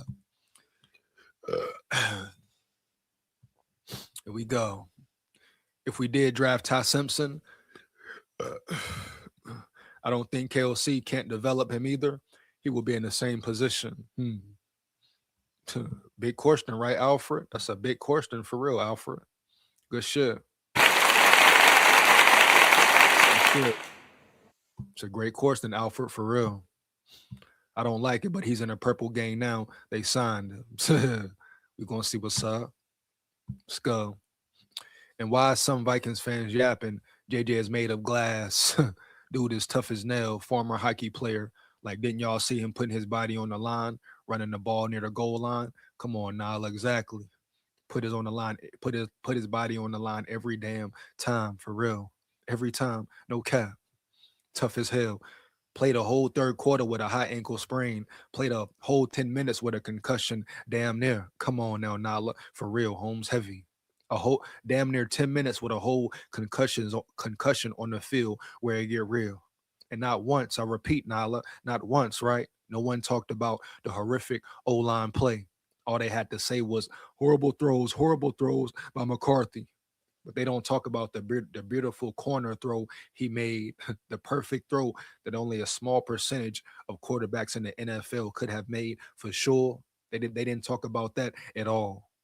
The great throw he made. They didn't talk about the O-line getting annihilated the whole game versus Green Bay, period. It's all on McCarthy once again, all on McCarthy once again. Heavy. Come on now, bro. Stop the damn cap. Stop the cap season is here for a reason. Let's get it. Lock in with me. I repeat, lock in with me, baby. No cap. Straight up. SKOL VIKES. I think KOC should give JJ a chance. Don't give up too fast. No doubt. No doubt. Telling Green QB Arkansas, Broski will still bust y'all ass regardless what QB we have, for real, for real. Here we go, man. Talon Green, QB Arkansas. Bet I'll check him out, Dre. I'll check him out for sure. Andre Sutton, Q2R. We all know that's not happening. You said you should have beat the Bears twice, but from my perspective, the Bears gave away the first game. Either way, Bears and Vikings split. Broski, come on now, Broski, bro. You know what it is and what it ain't now, man. I understand what you're saying, bro, but we should have beat y'all, Broski. It should have been 2 dubs, whether if y'all gave it away or not. I understand a win is a win, but come on, dog, for real. You know y'all should have took them L's, them 2 L's up. Yeah, man. Shout out Bears though, but you know it should have been L's up. Vikings should have had that damn dub. Yeah, McCarthy go down there, 4th down, another drive, boom. Hit him with the fadeaway and all that. You hear me? Heavy. Boom. Threw that bitch in there to Addison. Perfect throw, crazy throw, elite throw, all pro throw at the end of the day. At that Broski Bear, touchdown, game over. Game should have been over. Boom. Special teams, punk ass Matt Daniels and his special teams give up a 50-yard plus return. Boom. So what you telling me here for real, broski? You know I rock with your Holmes, but you know for a fact that should have been 2 dubs heavy. SKOL VIKES. Let's get it, man. Here we go. Yeah. At Andre Sutton, between Broski Bear game. Hold on now, Dre. He at your head top trying to make your head drop, Dre. He at your head top trying to make your head drop. Come on now, man. Between Smurf, Murray, and 9, can one guy stay on the field? They're both injured more than they play anymore. Come on now, Broski Bear. That's one thing about it. They don't say nothing about Kyler Murray's injuries, but it's all about J.J. McCarthy's injuries and all that. But damn, Kyler Murray was injured again this year. Come on, man. We got one more article to get into. Then I'm going to drop the link. Is it 1 or 2? Hold up. Nah, 2 more. Hold up. 2 more. Yeah, 2 more for sure. Here we go. Let's get it. I might do one more, then drop the link. I might finish them up. But we got 2 more to get into, bro, for sure. Here we go. We go. So what this? Come on, bro.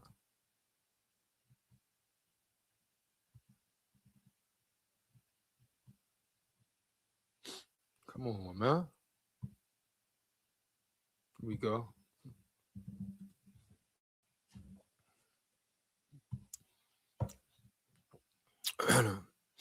we got I want to do Ty Simpson. No, I want to do DJ Reader first. Then we do Ty Simpson later. We're gonna do DJ Reader first. No cap. If we can land Reader, boom. Here we go. 1 second. Now, if we can land Reader for real, it's all good. For real. Trenches, baby. Trenches for sure. Here we go. Give me 1 second.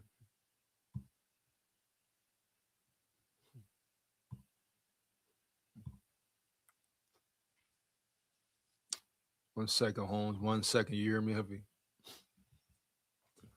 Here we go. Here we go.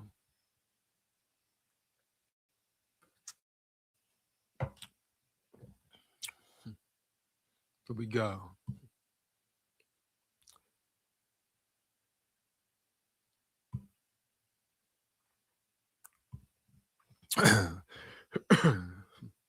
All right, boom. Vikings called landing spot for Big Robo defender. On offense, Minnesota Vikings coach Kevin O'Connell will get to work with new quarterback Kyler Murray, while almost every other player not named Jalen Naylor is set to return. Defensive coordinator Brian Flores, meanwhile, had to shuffle his roster a little. Defensive tackles Javon Hargrave and Jonathan Allen were released, leaving a 600-pound hole in the middle of the defensive line. Perhaps a free agent could fill that void. Lions defender DJ Reader remains unsigned ahead of his age 32 season. So once again, bruh, 30 plus. Is he still producing at a high level? Hargrave and Allen weren't producing at a high level at 30 plus. Now, were they always bad? No, but this is where the draft comes in. So if you want to bring in Reader for a fill-in for 1 year, but you can't sit and rely on free agency. Reader is 32. Wilkins is 30 plus. You have to hit the draft for these guys as well and make some hits, make some shake and bake in their draft as well. Holmes heavy. But DJ Reader, if he's producing at a high level and all that, I may bring him in the building for sure. Here we go. Ahead of his age 32 season and is still waiting for the right opportunity. Detroit Lions defensive tackle DJ Reader. Hold on. Knox explained the Minnesota Vikings should also take a long look at their former division rival. Minnesota released defensive tackles Jonathan Allen and Javon Hargrave in cap-saving moves earlier this offseason. Neither veteran played up to the lucrative contract in 25, but they have Jalen Redmond. Shout out Big Red 6'1". He a real dog, a real lefty dog. SKOL Vikes. To the top guy in the defensive line room after his explosive breakout season with 6 sacks and excellent play against the run. For sure. Rotational defender Levi Drake Rodriguez, a dog, and sophomores Elijah Williams and Tyrion Ingram Dawkins are currently the next defenders in line. Always talk about Tyrion Ingram Dawkins, man. Heavy. He's growing into his body. Expect a breakout season from him for sure next year. I'm excited about the way he develops. He gets stronger, bigger, all that. Young dude for real, but he's athletic freak for real, Holmes heavy. Oh, yeah. Here we go. Reader is no longer the star defender he once was, but he was still solid with the Lions, especially in the ground game. Here we go. Knox wrote, DJ Reader will turn 32 this summer and isn't the sort of attacking interior pass rusher that many teams want at defensive tackle. However, he remains a high-end starter, a legitimate force against the run, and a very durable defender. Despite playing through a back injury this past season, see, it's always injuries that come in heavy. Reader started all 17 games for the Lions and recorded 28 tackles. He has appeared in at least 14 games in each of the past 3 seasons. So even if you bring in a DJ Reader in as a backup role potentially, if you can hit massively early in the draft on a defensive tackle and all that, and they come in and play right away, it would be a great move, but he could be a great backup as well. Let's not forget that. Here we go. Reader, a 2016 fifth rounder, spent the first 4 years of his career with the Houston Texans, then had a 4-year stint with the Cincinnati Bengals and was signed by the Detroit Lions in the 2024 season. His NFL resume shows 137 games, 12.5 sacks, and 328 tackles. He is not a stat sheet stuffer, which is why he has been an underrated defender for most of his career, but he is an interior disruptor who makes life easier for his teammates. And one of the main jobs is what? Taking up bodies so your linebackers can fly around and all that. Attack the ball. Repeat, attack the damn ball. Heavy. Here we go. Detroit Lions defensive tackle. That's about the picture. Impressive is his history of PFF grades. So 1670.1, 1779.2, 1876.1, 2019 85.4 PFF grade, solid. 2020 69.6, 21 79.5, 22 85.2, 23 82.2, 24 66.5. So he declined definitely as far as the numbers say.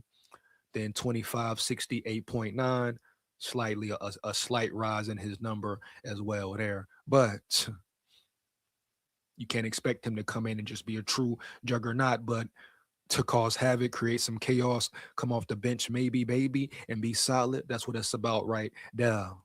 Heavy. SKOL VIKES. Here we go. Here we go. He will turn 32 later this year and has shown some signs of slowing down, but is still a solid interior defender. PFF projects his contract to cost only $4.5 million for one season. They wrote in his free agency profile, Reader is now 31 years old and has not quite matched his peak form from his time in Cincinnati since arriving in Detroit, but he remains an above average starter at the NFL level. His 68.4 PFF grade ranked 36th among interior defensive linemen this season, and he has never recorded a PFF pass rush or run defense grade below 60.0 in any season of his career. The Minnesota Vikings don't have a ton of cap space, but they could fit him under their salary limit. Minnesota's run defense was better than people think last year, but adding a run specialist like Reader could still give the unit a boost. And it's all about getting better and creating, baby, no cap. Straight up. So just like the Vandermark situation and all that, right? It's about getting better. You bring in Vandermark, he's an important piece for your depth chart. You make an improvement on your depth chart. So guess what? Your overall team improves as well, baby. No cap. Now, instead of having SKOL back there, you have a solid tackle who can go play either side, right, left, boom. If Christian Darrisaw goes out, hopefully he stays healthy for a whole season, finally, baby, for once. But if O'Neal goes down or Darrisaw, right, he can come in and fill in well and do his job, man, for real. Yeah, so it's not all about your starters and all that. Your depth chart must be solid, heavy. Here we go. Now, once again, Reader, up there in age, of course, than his injuries, definitely, boom.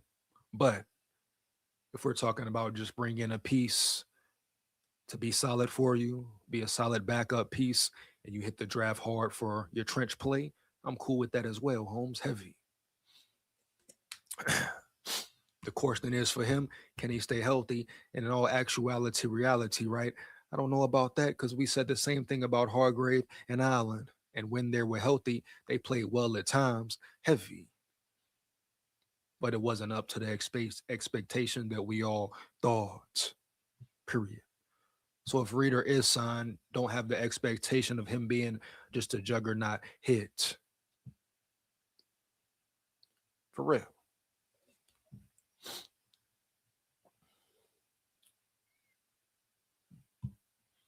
Broski Brer say shout out EJ, shout out EJ. Much appreciated, big dog. No cap, SKOL vibes. Broski, I'm ready to clack. One thing for sure, our QB's not wearing dresses and fingernail polish. Oh man, hold up, Dre. Hold up, Dre. Hold on, man. Hold on, bro. What you cooking, boy? Come on now. Let's get it, baby. Let's get it. Hoople in the building, Hoople in the building. What up, big dog? Lock in with me. I repeat, lock in with me. Heavy. Forget those defensive tackles. They are garbage. Draft rookies and play them. Play the guys we have. Leave the garbage DTs. They suck. Flow defense doesn't need garbage leftovers. Hoople coming in hot. Hoople coming in hot, baby. No cap. And I definitely understand what you're saying. As far as the draft goes, definitely Hoople. I'm right there with you. Build your team, find your talent in the damn draft, Holmes. Period. That's where you build your team, build your roster, and all that. But if we're talking about bringing in a guy who's a great backup piece, I'm all for it as well. You know, heavy. But I definitely feel you on the draft aspect of it. Shout out Hoople in the building. He said, shots fired, broski. Bring it. Let's get it. Here we go. I went back and watched all Vikings games. Man, there were elite throws and dimes. Big facts, no caps, Nala. No cap.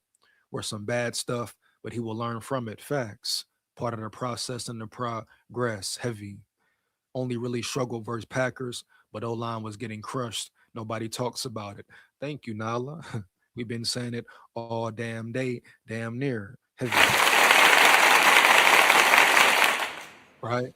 They never talk about it. That's the problem. They never talk about it, bro. Never. Heavy. No cap. And that boy Dre say, bring it. He wildin', boy. He wildin', man. No doubt. Yeah. You know? He said, shout out to Andre. Here we go. Here we go. Let's get it, man. No cap, bro. Here we go. Yeah. Here we go, man. I'm going to do one more article, then I'm going to drop the link, but I want to get this Ty Simpson news out the way right quick. We got some draft to cover as well, but I want to get this Ty Simpson thing out the way right quick before a little intermission and all that for real. Let's get it. I'm gonna shut that though. Here we go. Here we go.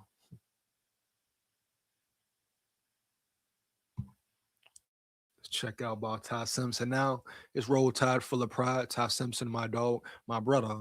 But I worry about if Ty Simpson will end up being like very similar to Kirk Cousins. If you're a Bama fan, you understand what I'm saying, dog, for sure. We've seen a lot of times last year when he gets under pressure, time makes bad decisions and all that. So that's the big question for Ty, if you ask me. From the eye test period, I don't want him to be like Kirk Cousins. Here we go.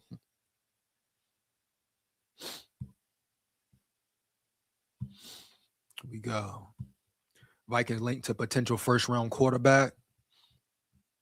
The Minnesota Vikings are seemingly set at the quarterback position after signing Kyler Murray. Everyone expected them to make a move as they did for Murray, but not too long ago, they were being attached to a top rookie option for the 2026 NFL Draft. Here we go. Going back to the scouting combine, NFL Network's Daniel Jeremiah was suggesting that they draft one in the form of Ty Simpson. He was impressed by the Alabama quarterback, calling his on-field throwing workout solid. Jeremiah went to social media and said that although he has a second-round grade on Simpson, the Vikings are a potential fit.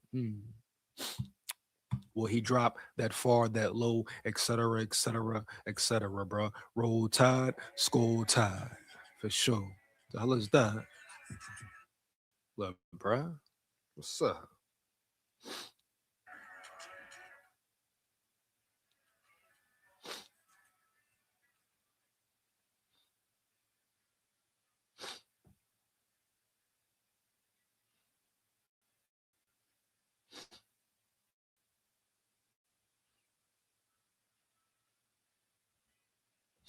Here we go. Yo, what? What the fuck is this here? Hold up, bro. What's going on here? Hold up, bro. Run it back, run it back. 1 second.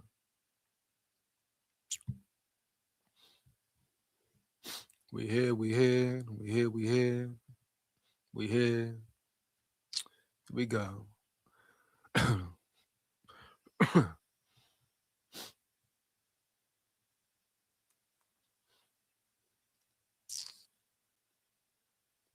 Ty Simpson had a really solid throwing workout in Indy. I have him as early second round guy, but I think there are a couple of good fits for him. AZ trade up late. One, we talked about this at Combine. Or Ducks turns off notifications. Vikings move back from 18 and take him. Nah, bro. What? Nah. We're not going to reach for Ty Simpson either, or they shouldn't reach for Ty Simpson either, right? Right. No cap. Here we go.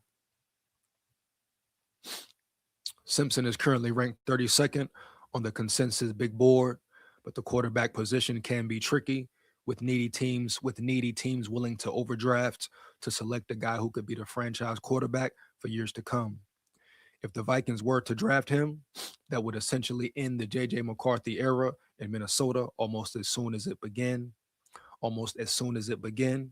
This move feels like a long shot, but the Vikings don't want a repeat of their 2025 season. If they are ready to move off McCarthy and also want a younger option to stash for the future, Simpson could be a dark horse draft candidate for them. And like I say, bro, if they draft Ty Simpson late, if he falls, I'm cool with it. But I'm not finna sit here and act like, oh, let's reach for Simpson and all that either. No way, no how, for sure. Bro, y'all had a lot of receiver drops. Justin dropped few in the end zone. Big facts, no cap. Maybe KOC should critique about the receiver techniques. Two in that podium. Real talk, Nala, real talk. Real talk. Real talk. Finna take a little intermission, man. Finna go ahead and drop this link. You want to come up, rock and roll with me? I repeat, you want to lock in with me? Let me know, man. Probably about a good 10, 15 minutes. Let's get it in, bro. Heavy.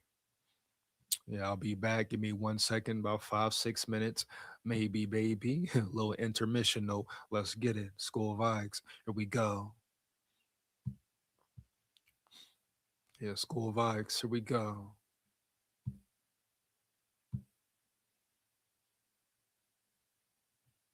There we go.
Here we go, man. SKOL Vikes, SKOL Vikes, SKOL Vikes, SKOL Vikes. Back again. Let's go, man. You hear me? Heavy. Are you still high on Caden Proctor as a left tackle? Hell yeah, broski, no doubt. Are you? Aren't you, broski? I repeat, aren't you, broski? Aren't you big, roll tide full of pride on Caden Proctor? Oh yeah.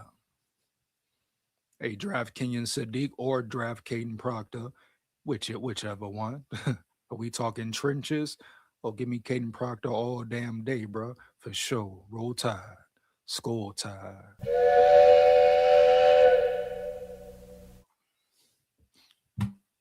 Like I say, man, the link is in the chat. You want to come lock in with me? Hold on with my phone, huh? Dre in the building. What up, dog? Set this time. What up? Let me set this time right quick, dog. Go ahead. I ain't gonna be long. I'm at work, man. Oh, no, I'm general. Because he comes blasting off the rip. Talking about little smurfs and all this. Broski, that's not the problem now, bro.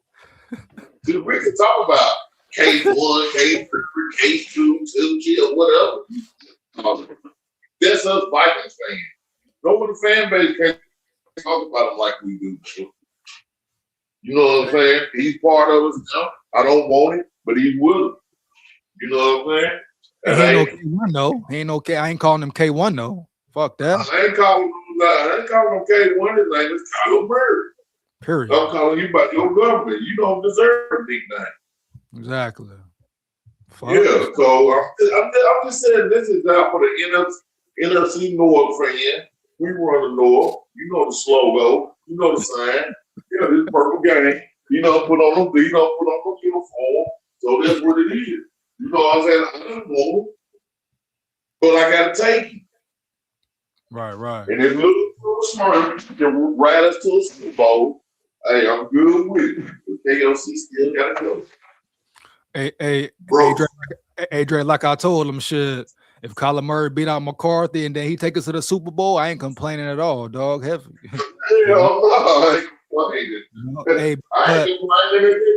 If he take us to the Super Bowl, they don't need him for the job. I ain't complaining. Yeah, but I still want his ass up out of here. You know where to go. They do on McCarthy, though. I don't like that, though. I'm going to stand on that. Yeah, I mean, you know what it is, man. I'm going to tell the truth. I like McCarthy because I wanted to draft him. I was so happy we got him because that's all I wanted. Yeah, everybody was happy. Everybody was happy. Yeah, Dallas Turner was a plus. But after that, man, you know, man, man, come on, man. You feel like you ain't get my pick. So McCarthy, go ahead and get on down, man. One thing, loyalty is everything to me. Loyalty is every fucking thing. Fuck the money. If you show me loyalty, I'll run through the wall for you. But after that, it's a broken bridge, man. That's why I said go get Tyson. You remember I told you last week, a week before last, I said, man, we're gonna lose both quarterbacks. Just go drive Tyson. Yeah, then that article came out yesterday. Yeah, I mean, damn. Did you read it? And like I say though, if they do, I mean, they have to draft him. They expecting him to drop down to second round, third round, all that. Yeah, it ain't no top flight quarterbacks around this year, right? But hey, bro, top. I don't know if he'll fall that far. You think he'll fall that far though? Damn, that'd be crazy, though. Yeah, it could, man. It could. You know, people. At the end of the day, teams try to draft their needs at the position. So if he there right there, the team need an offensive lineman, they got a quarterback, they gonna take that. You know what I'm saying? Then you got some organizations who make dumb picks, so you never know how this shit gonna roll. Hey Dre, so what would your top pick be if you was running it up there? Who my top 8 pick? No, who would you pick at 18? Who you picking? I'd probably take Tyler Simpson because I know how this shit comes up. Oh, hell no, man. When they signed Kyler Murray, they rearranged my whole draft. Ty Simpson, no, bro. Ty Ty Simpson at 18, hold up. Yeah. No, I hate to do it.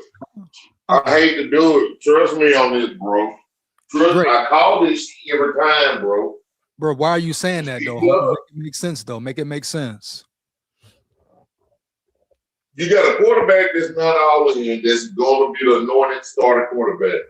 We got a heartbroken quarterback. Man, both of them from the league, bro. So you're looking at the angle from you need a quarterback in general because they both leave. Yeah, 2026, both of them gone. But not at 18, Dre. No, bro. Man, you better get it while you better get them while you got. They got 10 picks. They just brung Dre, but they just brung Wentz in, and you talking about it from an angle. We don't know if McCarthy's leaving yet. We got to leave McCarthy there. They just brung Wentz, McCarthy, Murray, right? Why go drag him out? Now, if he falls, I get it, but at 18, you need too much instead of a quarterback, Dre, at 18. I know that. So why go do Kyler Murray? Don't you know? What would you do? And what? Put yourself in the shoes. Put yourself in McCarthy's shoes. What would you do?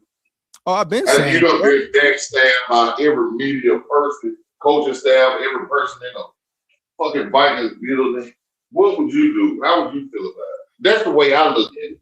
Bro, I've been saying at home. Shit, I wouldn't be surprised if he asked for a trade. Broski Bear in the building. Yeah, that's what I'm saying. That's what I'm preparing for. Yeah. But that's if though. That's what I'm preparing for. I'm still not taking Ty Simpson at 18 in no shape, form, or fashion. Hell no. I mean, I don't want to. I want to take offensive lineman. But I know I'm going to lose some franchise quarterbacks. So I got to do it, man. It's a decision it's a tough decision. Like casualties of war. Somebody got to make the tough calls, bro. And this is tough. Bro. We're talking about building a team and building foundations. I don't want to do it. So I said, tear this motherfucker down from the get-go. They trying to tear it down piece by piece. Yeah. No. Now that's why I said I didn't want to. You know, mine was Proctor.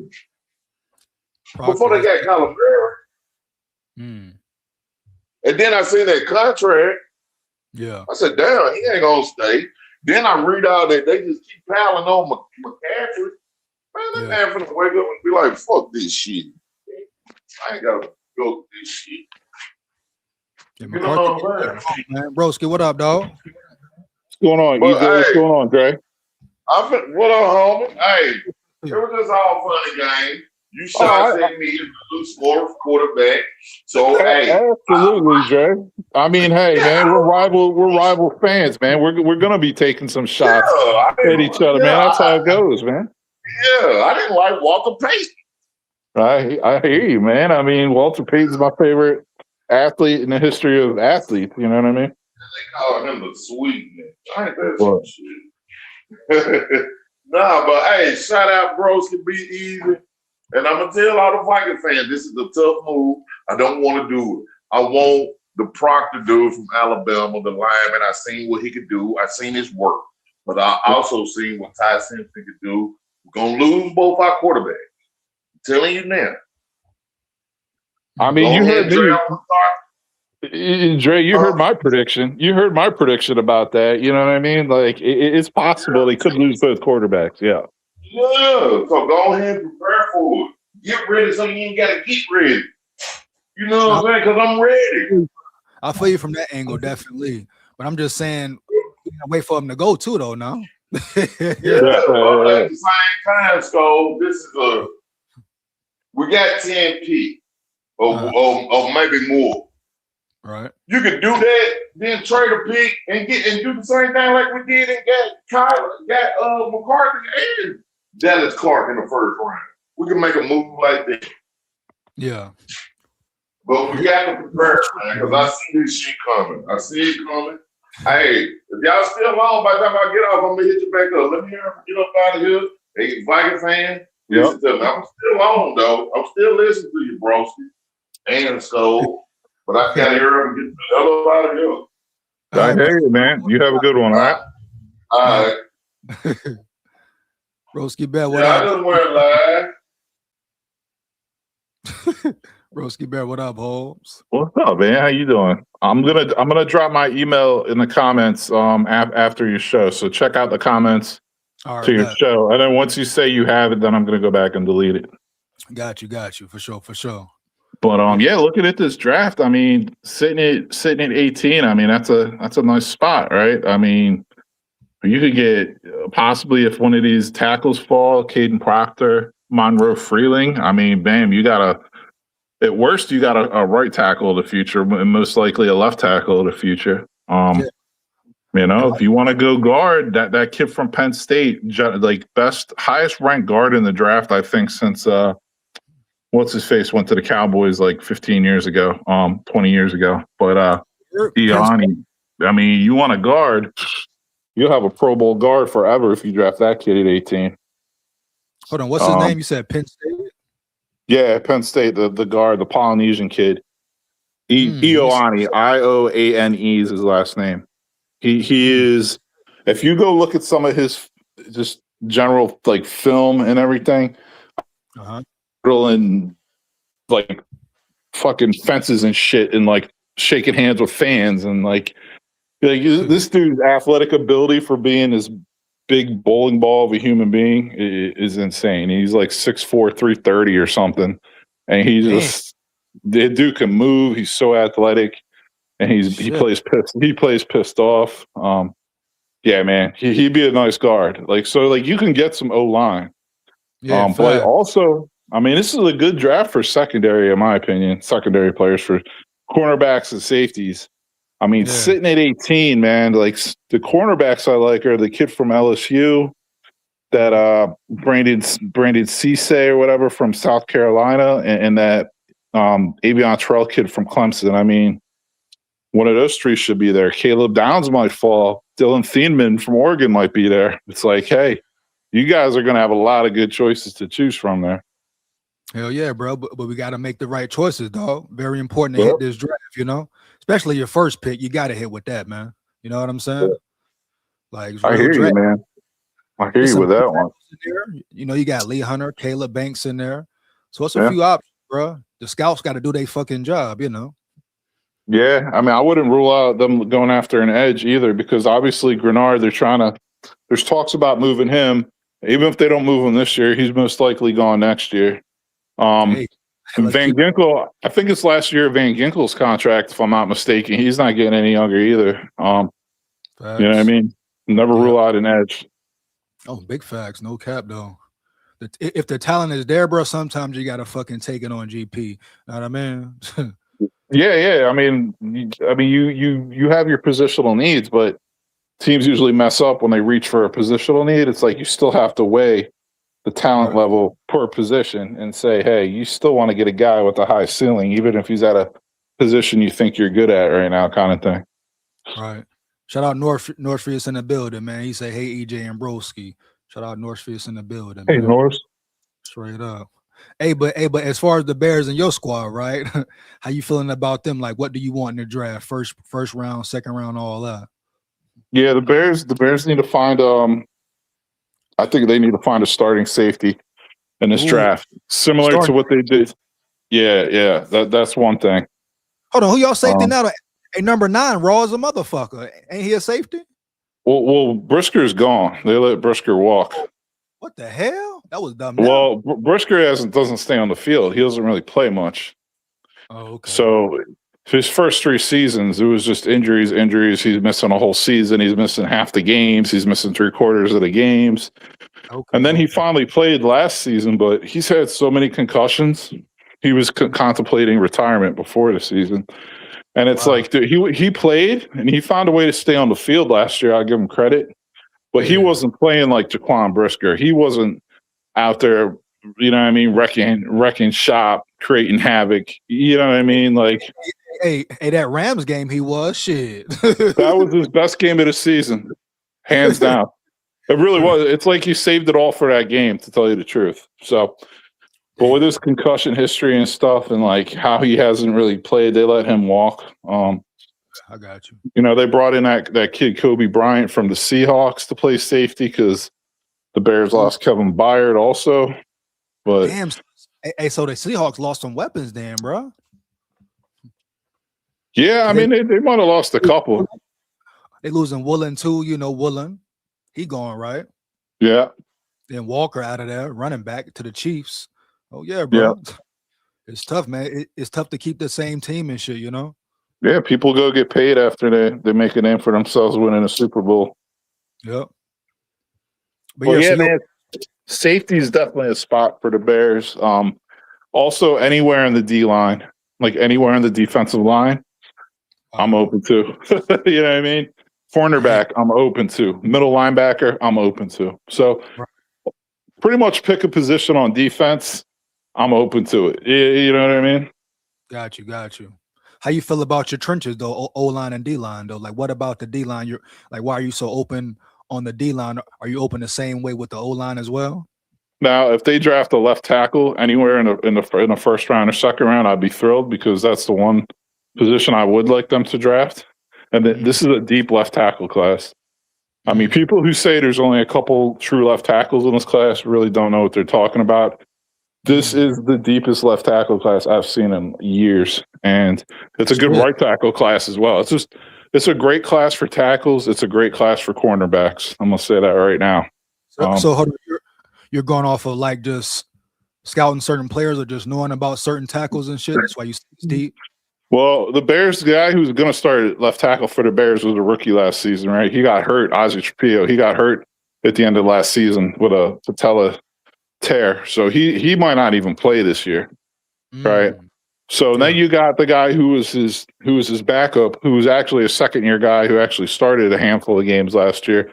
But he's really more of a right tackle, mauler kind of guy playing left tackle. So they re-signed Braxton Jones to play left tackle, who kind of between injuries and getting benched because of Ozzie Trapillo and the other kid, they kept him for a year because, I mean, he's been starting at left tackle at the Bears for, the last 4 seasons. So, so they got Braxton Jones, they got Benedict, that's the other guy, the backup. So they do have 2 guys that can roll out there at left tackle. I'm just not sold that they have a long-term answer, that they have their left tackle of the future. That's why I'm like, hey, first or second round, draft a left tackle. I'd be happy. You know what I mean? D-line, left tackle, trenches, love it early. Safety, let's get one early because the Bears got 4 picks in the top 90. So those 4 picks, they can get 4 contributors. You know what I mean? Guys who can contribute this season. Got you. No, Northfield say it's a good linebacker class too. How you feel about that? You agree? I really don't, man. I think people are getting caught up in the 40 times of these linebackers. I think it's just like, oh, they're fast, they're good now. Ooh, so like, shit. Hey, broski, say that one more time, though, bro. Say that again, bro. Yeah, no, I think people are getting caught up with the 40 times of linebackers. People think they're good because of their 40 times, and I watch their tape, and I'm like, no, they're really not. Oh shit! like that CJ, yeah. Like, oh, go ahead, man. My bad. No, I'm saying, but you say, like you saying, don't get caught up in the whole speed side of it. Can they play football as well, right? Yeah, I'm not a big fan of the underwear Olympics, man. I don't really take it for anything. I think the most important things you get out of the combine are the player's true height and weight and reach and hand size measurements. To me, that's the most important thing you get out of the combine. Is he a track star? Can he touch some cones? Can he throw a football to somebody in a vacuum without pads on? Like, I really don't care about all that. Right. Can he play ball, dog? Yeah. Is he going to rip someone's head off on the field? You know what I mean? Is he going to make his team better? Is he a dog? I'm saying he going to put it on the line, bro. Yeah. Nah, facts, though. Real shit. Real shit, man. Straight up. Yeah, but I was going to point out a couple of the top linebackers like this. Now, there's a couple of good edges, but I'm just talking more about like traditional linebackers like that CJ Allen kid from Georgia. Not feeling it with him. Too small, too slow. He's not Roquan Smith. That kid Anthony Hill from Texas. I mean, he has all this athletic ability at the combine, but like if you watch him play, he's a mess. He's definitely not a middle linebacker. he doesn't really have the instincts. He kind of reminds me of like a Tremaine Edmonds, just a guy who looks good in a uniform, has the height and the size and the muscles and the speed, but he doesn't have the instincts, and he's just slow to the ball. Right. He's not filling, you know what I mean? He's not filling holes like a middle linebacker could. Yeah. Real shit. So I'm not too big on the linebackers in this class, honestly, man. Some of the edge rushers, yes, but some of the middle linebacker or weak side linebacker guys, nah. Yeah, Northfield say he agree on Hill. Yeah. So he said he agree on the Hill dude you talking about. Yeah. And he said, who we got? We got Bobby Madrid in the building. I'm a Longhorns fan. I agree with him on Hill too. Damn. Yeah. So they feel you on Hill, dog. No cap. Yeah, like if you just watch his tape, man, even like if you watch his highlight tape, because each player will have like 5 different YouTube videos of like his highlights and shit. Right. Just watch like 2 4-minute videos. You'll be like, how's this guy considered a top linebacker? Like his reaction time is not it. Like, got you. Yeah. Real shit. A reaction time is important as a linebacker, one of the most important things type shit. Yeah, absolutely. You know what I'm saying, bro? Real shit. But yeah, bro. Hey, broski. About 1 minute left. Just your final thoughts. I'm finna finish this live up, Holmes. But your final thoughts, man. Yeah, man. Final thoughts. Yeah, really looking forward to the draft. I think the Vikings are in a spot where they need to knock this draft out. They knock this draft out, I think they knock the season out, to tell you the truth. I think more hinges on this draft for the Vikings and getting some guys who can contribute as rookies than most fans realize. Damn, real shit, bro. Good shit, bro. Definitely good chopping up with you, Holmes. Hey, don't forget to send me your email as well, man. Yeah, man. I'm gonna leave it in the comments and then just confirm you got it after the show, and I'll go back and delete it. All right, bet. All good, bro. Hold it down, man. All right, man. Good stuff, EJ, man. You have a good day. All right, bro. You too. Shout out Broski Bear in the building, man. Shout out Broski Bear in the building, bro. Heavy. You know what I'm saying? Hey, man. Hey, and to the Bears, dog. You hear me? Hold up. Get your ass up. And to the Bears, Holmes. Hey, do the right thing by Chicago and real Chicago Bear fans, man, and all that. Lead a team in the city. I repeat, lead a team in the damn city. Don't you see how violence go down when the team is doing better in the city? Y'all trying to take away from the damn city, huh? Fuck the politics, man. Support the fans, Holmes, the people, and all that. You got real fans in the building, Holmes, real fans in the damn city.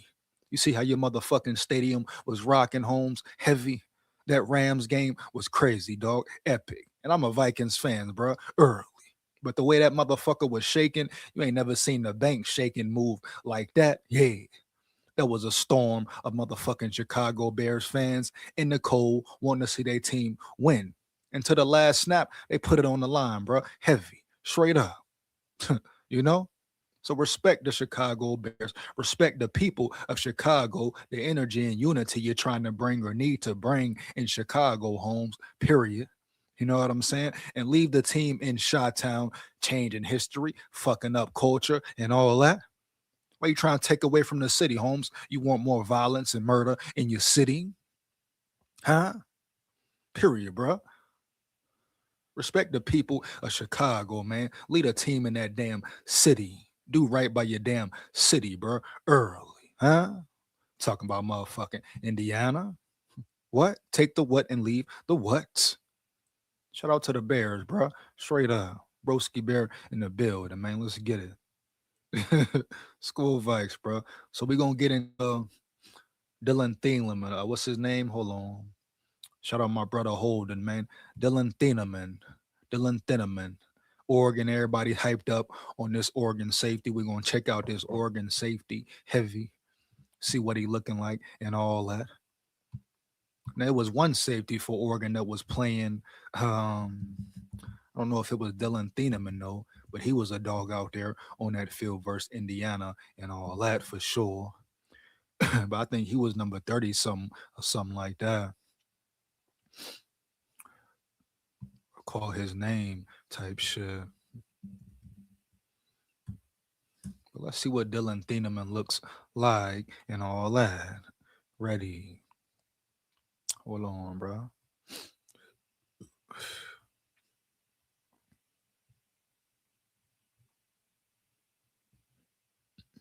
Where's that at, bro? Hold up. And let me know how you feel about Dylan Thieneman as well. Do you think he's the guy? Do you think he's good? Et cetera, et cetera.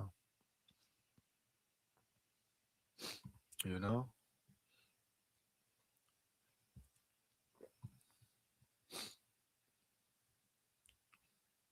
One second.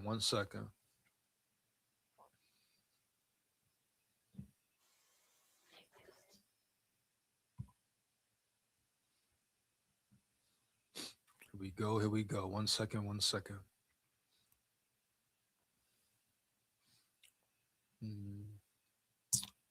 Dylan Thieneman. Do you like Dylan Thieneman, bro? Let me know.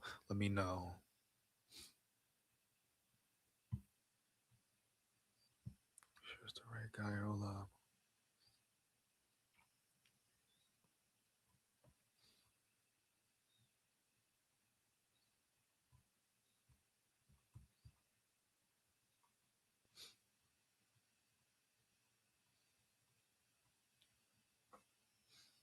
Big draft for the Vikings. Big draft for the Vikings, for real. That's where teams are built. That's how you build your roster and all that. The draft, I don't care what they talking about, for sure. Let's see what we got here right quick.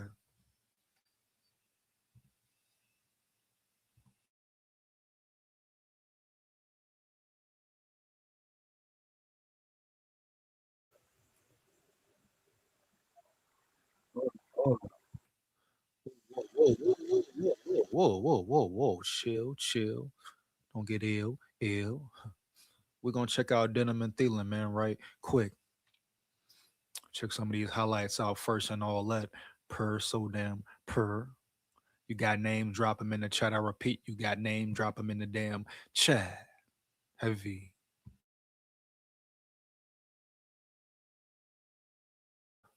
You hear me? Heavy. We got names. You got names. Drop them in the chat. Drop them in the damn chat and all that. Here we go. But this is Dylan Thieneman, man. Let me know how y'all feel about him. Is he good? Is he worth it? Boom. Let me know. Fire the chat up. I repeat, fire the chat up. Let me know, dog. SKOL Vikes in the chat. Matter of fact, SKOL Vikes in the damn chat. You hear me? Heavy. Point blank, period. Holmes, no cap. Here we go. Take it to Pena. Aller, sideline. Oh, it's picked! Dylan Thieneman calls game. That's a walk-off, right out winner. That's a buffer, bro. Benson in motion. He's going to be the man to carry it, and he's going to get built by Thieneman. Nice swarm, nice play. Nice play by Thieneman right there. Very nice swarm, nice damn play for real. Here we go. Football play right there, baby. No cap. Oh yeah, bitch yeah. SKOL Vikes. We go. 1 second. Pressure coming, throws complete. This one's to the tight end, Walker Lyons. Far, big time playmaker, showing up at big time in big game moments. Definitely a plus right there, a positive right there. No cap. Dylan Thieneman, man. Let's see, bro. Let's see. Heavy. SKOL Vikes. Puts Oregon in the playoffs with a home playoff game. Pickup. Badu, but damn, he bring the thunder. He bring the pain. Here we go. Run it back. Here we go.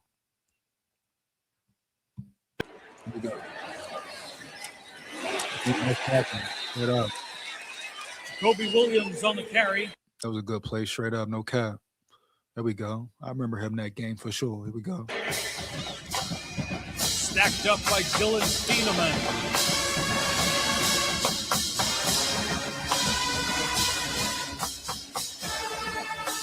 Third and 12 at the 40. Zane Flores in the shotgun. The throw to the outside, a little bit low, but caught. And closing in a hurry is the Duck defense. Yeah, that was Dylan Let's play. Here we go. Thieneman running. I recognize it from his Purdue days. Good shit, bro. Good shit. No cap. Definitely good shit. You hear me? Heavy. No cap.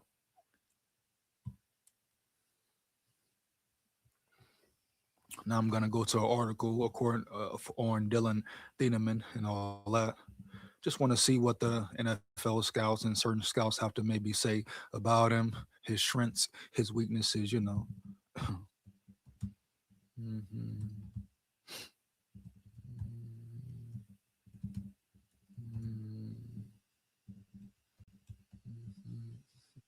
We go. Let's see here. Here we go, man. Boom. Let's get it. For sure. For sure.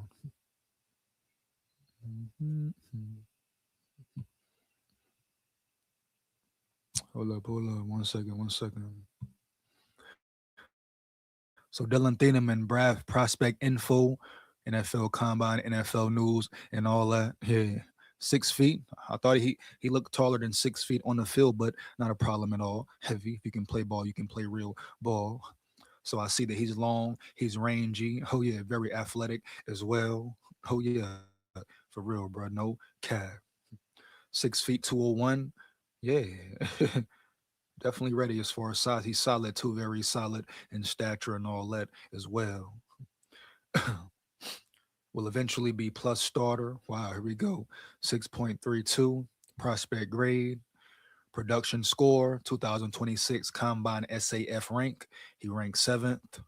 Athleticism score, 86. 2026 Combine SAF rank, first in the athleticism score, etc. Here we go. Total score, 81. 2026 Combine SAF rank, 4th. So he was ranked 4th out of all safeties. Heavy. Here we go. Combine results. He's very fast. The dude is flying. So his speed matches up with his on-field play as well. Could be a real dog. For real. Heavy. 10-yard split, 1.52. Vertical jump, 41-inch vert. 10.5 broad jump. Bench press did 225 for 18 reps. So pretty solid strength as well. Holmes too. Heavy. Very purr. Here we go. Oh yeah. SKOL Vikes. I repeat, SKOL Vikes. Heavy. NFL comparison. They compared him to Javon Holland. Let me know how you think about that comparison and all that.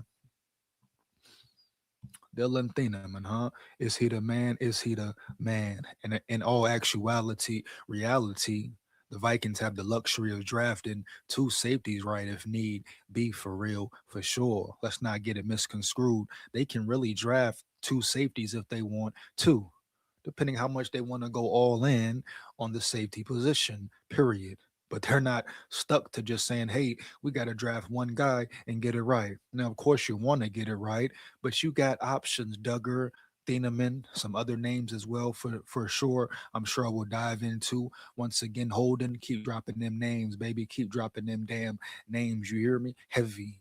Much appreciated, big dog. No cap, straight up. Here we go. So overall view of him, savvy 3-year starter with NFL size, speed and alignment, versatility.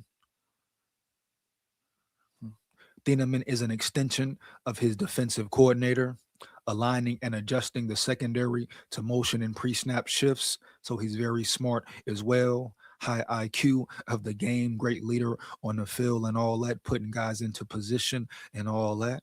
So yeah, bro, he could be a real dog. But IQ of the game, understanding what's going on, play recognition and all that, right? You have to have that as a safety for sure. Oh yeah. He's an instinctive, rangy safety who can roll down into big nickel or robber positioning. He has a good feel for play design and route concepts in the zone, but has average change of direction to match breaks in man. So his liability, he may be a liability in man-to-man coverage heavy. So he's more of a zone type guy. So depending on what Flores may run, that could be a problem. Now development of improved footwork, improve overall play, and all that, of course.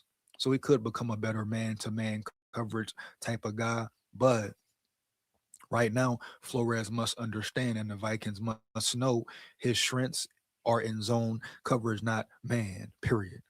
Oh, yeah.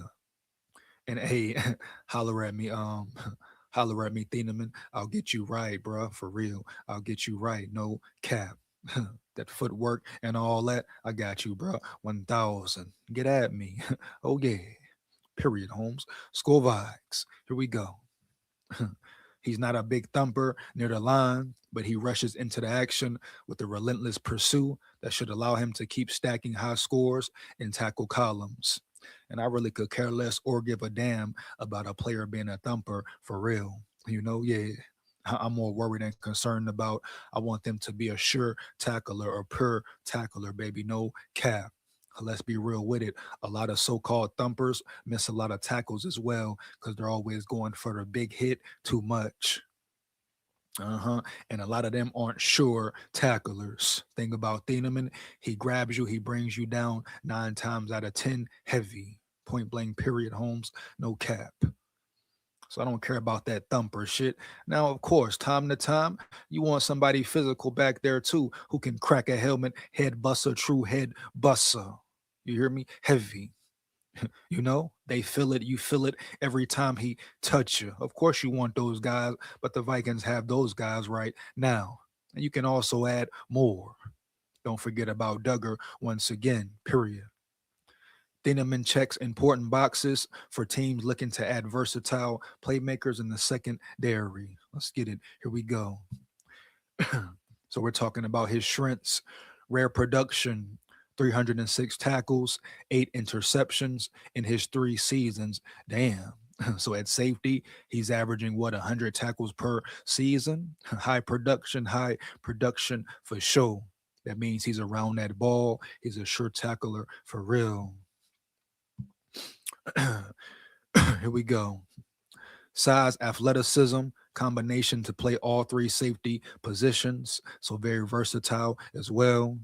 High coverage IQ with a strong feel for spacing and route structure. Once again, a high knowledge of understanding of the game, period. Range and ball tracking ability to play over the top. Rarely takes eyes off the quarterback for extended periods of time. Persistent pursuit of the football keeps him near the action. Reads run and races downhill to squeeze workspace for ball carriers. Heavy. Recognizes run track and bolts to the junction point ready to meet the runner. Like I say, a sure tackler for real. Now some of his so-called weaknesses, boom. Man coverage begins to show cracks as the route progresses. Once again, footwork, time, development, and all that. His trainer must prepare him and make him better. He must take the certain steps to improving his man coverage. Once again, Holmes, hint, hint, plug, plug. Hey, Thieneman, get at me. I'll get you right for sure. Let's get it. Average short pass change of direction, quickness.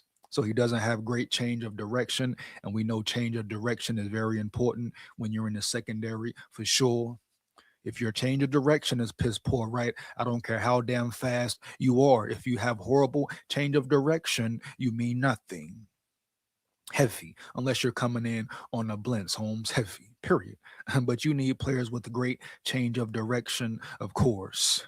Now, if they're more skilled in one area, they can take advantage of it. Right there, they can get by depending on their level of talent. But for the most part, change of direction is very important for a safety, cornerback, etc. A football player in general, but especially for your skill positions, period. So that's probably his biggest flaw right now. Step slow to adjust his pursuit angles to the perimeter. Needs better hand usage to stack and play off blocks. Full speed alley running leads to greater hit-miss variability. He has average stopping power when bringing down bigger bodies. So he probably needs to get stronger as well. Period. But like they told you, the man doesn't have that thump. You know, he's not a very physical tackler, but he's a sure tackler. Which one do you want? Pick your poison early. Oh, yeah. Here we go. So my major concern with him would be his change of direction or lack of change of direction right now. But I also know that's something you can work on and develop in the off season. Right now, as far as in his case, as far as his case goes, he should be working on those things right now. He could come into next season and improve individual. And those issues could be gone. If that's the case, you got a real star, Holmes. Heavy, no cap, a real star. Oh yeah, bitch, yeah, you know it. We go. Bobby Madrid, Dylan Thieneman, round one. Here we go. Colin in the building, Colin Ireland in the building, baby. He say, what's going on? What up, big dog? Yeah, what up, big dog? SKOL vibes. Let's get it. One more again, bro. Heavy. Here we go.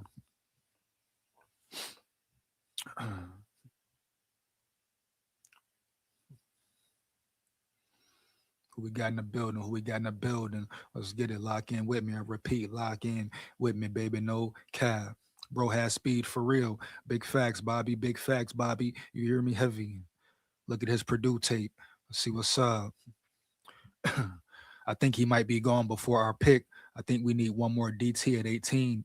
He looks very talented. Like I say, Colin, biggest question for me is his change of direction. It's very important to have a change of direction in that position, but he can make up for it in other ways like he has been doing for sure. But we know the NFL is a different animal, and your flaws must be corrected quickly and swiftly. Now you put him in a Flores scheme, of course, Holmes. I feel like they will develop him the right way. And it will be a test we're gonna see to all the people who want to blame Flores and he doesn't do this and he doesn't do that. What? Take the what and leave the what? Huh? They got the nerve, the audacity to speak on Flores in a negative way and talk about who he didn't develop or did develop. Huh?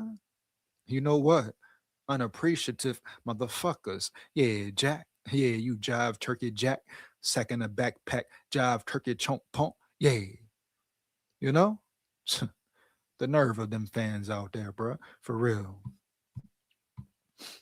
But hey, Colin, the Vikings have 10 picks. Make it work. Make it hit. Period. Defensive tackle, definitely. Caleb Banks, Lee Hunter. The list goes on for sure. Believe that.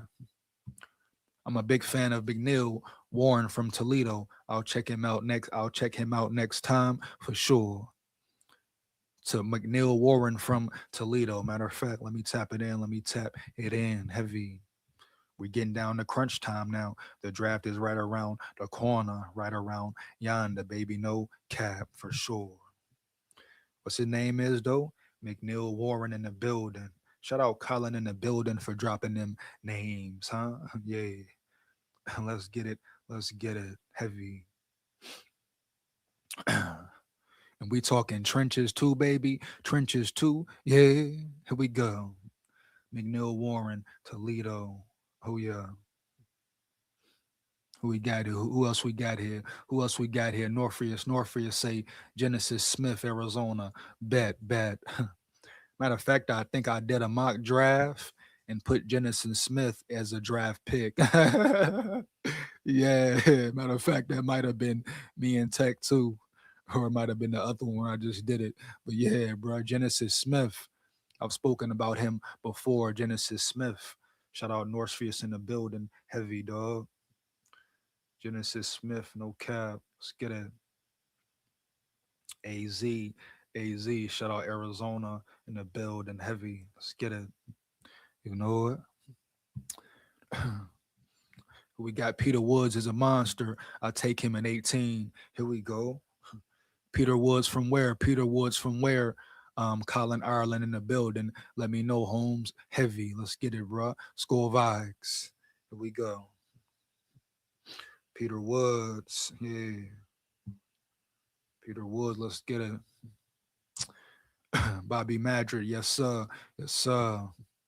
I love that open field tackling. Hey, me too, Bobby. Me too. It's very important to have a sure tackler. It's cool. It's cool if a guy can come up and hit. Cool. But if he's coming up missing tackles, you're not always supposed to try to land the knockout blow or the knockout punch as far as football goes, just like boxing. You know, boxers don't come in right away going for the knockout punch unless it's really there. Sometimes you got to set it up. Fake a punch here, throw the punch here harder. Boom. Same with football. You have to know when to sure tackle and when to try to knock a motherfucker's head clean, smooth off around that bitch. But if you find a player who can do both, he's a real problem. Real elite and all that. Heavy. SKOL VIKES. Here we go. But open field tackling is a real thing. No cap. Yeah, bro. Here we go. Heavy. Man, I don't know how to message you directly. Let's lock in, cousin. I got you.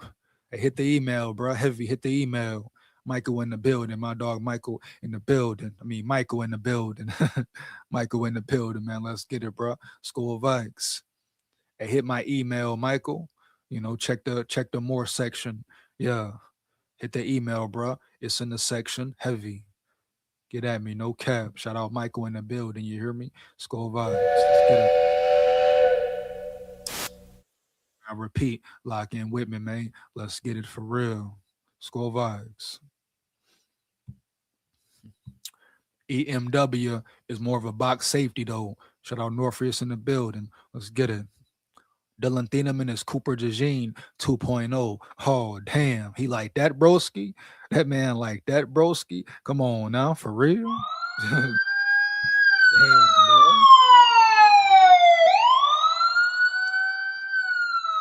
Damn, man. Broski say Cooper DeJean 2.0. For real? Ain't no damn way in hell. That's how he coming with it. Heavy. That's pretty good, broski. Let's get it. I would love to see him fall to the Bears at 25. Safeties get overlooked, and most teams would take Caleb Downs over him. So there's a chance Thieneman falls. Wow. Damn, hey, here we go, man. Thieneman. I say Thieneman. Here we go. Hey, more and more, I might be starting to lean towards Thieneman. Here we go. Maybe Duggar in the later rounds for sure. Oh yeah. Here we go, man. No cap. JJ ain't scared of no K1. LOL. He was a 5-star recruit and he transferred to IMG senior year, won the job and took them to state title. Most fans don't know how big IMG is. JJ welcomes competition. There you go, Nala. Let them know the history. Let them know the facts and the stats. You hear me? Heavy.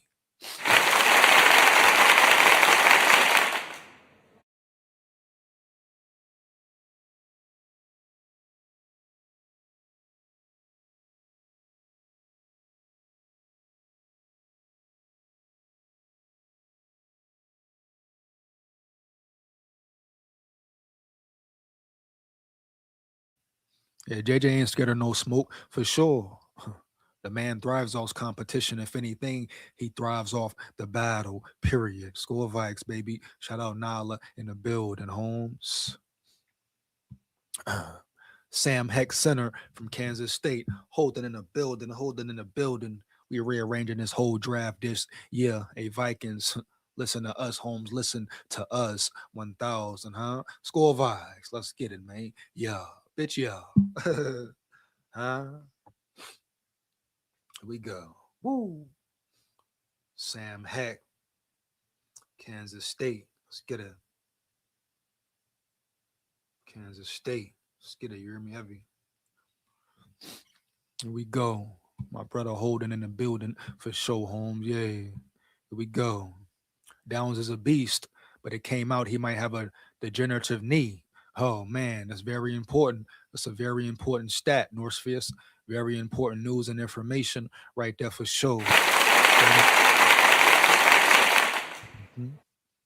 Important news. That's nothing you can ignore, Norsefius. No, I ask you, Norsefius, is this true facts? Is this real news or is it trumped up news now? You know, what source did you hear it from, Norsefius? Let me know, man. Heavy, no cap. But if that is a real thing for Caleb Downs, that could be a future problem potentially, no doubt early. Huh? No doubt early, baby. Heavy. No cap. That's a big problem right there. We talking about his knee. That's how safeties move and groove amongst the players on the field. Period. Maneuver on the field. Oh yeah. If that's fucked up, it's over with for real. Best wishes to Caleb Downs. You know, prayers up to him, definitely for sure, if that is the case. Holmes heavy. But damn, that's something to look at and observe. Now, is it real news or fake news once again? We know how these beat writers do for sure. No cap. Let's get it. Shout out Norsefius in the building, Holmes. For real. Here we go. Cornerback Avian Terrell. Here we go. Let's get it. Let's get it, baby. You hear me? Heavy. Avian Terrell. Let's get it. Yeah, Vikings, listen to the people. Listen to the real people. You hear me? Heavy. SKOL Vikes. Your scouting team ain't shit. I repeat, your scouting team ain't worth jack shit. Huh? Yeah. Listen up for once, Holmes. For once. A Brzezinski, lock in. A KOC, lock in. Brian Flores, lock in, Holmes. Heavy. Even though I know what's up with you, bro. You know what's going on. Like I say, give Brian Flores full reign in that thing. Let him control the whole draft, and I guarantee you the Vikings come out on top. For sure. SKOL Vikes. Here we go. Mhm.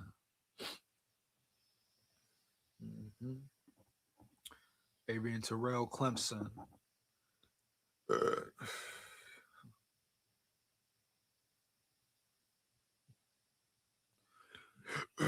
Hold on, broski barrel. 4'9"? Are you kidding me, dog?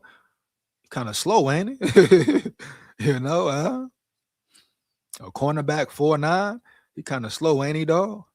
I respect how he tracked the ball and all that, but damn, a 4'9" at cornerback? What we talking about around here, broski? For real, Holmes. Heavy. Here we go. The underwear circus pushed Thieneman up due to his testing. Oh man, okay. The circus, huh? So Norsefius, do you not believe in Thieneman? I repeat, do you not believe in Thieneman either? Let's go. Here we go. Let me know, bro. Let me know for sure. Oh yeah. But if I was JJ, I want a trade of his own coach. Don't believe in him, and there is no fair competition, man. It's all a lie. Y'all really think Kyler come here out of all other teams without that guarantee? Oh man, for sure. That's what I've been saying, Nala. For sure, straight up.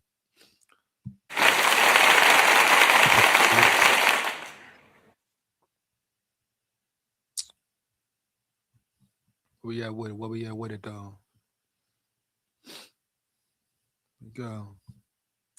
That car guy in the building. What up? What he said? JJM is bums. What? Have flashes but can't stay healthy. If you can't stay on the field, you're useless. That card guy, what? Your mama's a bum. At the end of the day, Holmes, so you want to talk about on the field, Kyler Murray can't stay on the field either. Huh? You jive turkey punk chump, huh? Yeah. You just want a reason to slander McCarthy name? How was he a bum? Let me know. How was he a bum? Oh, now he's a bum? At one point in time, he was riding his jock. That hard guy, that card guy, he was riding his motherfucking jock. As a matter of fact, come here, homie. Heavy. Your fan card is out. It's mine. Give me that bitch. You hear me? Huh? You want it back? You got to come through me. You hear me? That card guy, heavy. SKOL Vikes. Oh, yeah. I say when you get it or if you get it back, that's big facts, no cap. Here we go. Huh? Here we go, man. Come on. If that's the case about Downs' knee, he will drop in the draft big time. No doubt.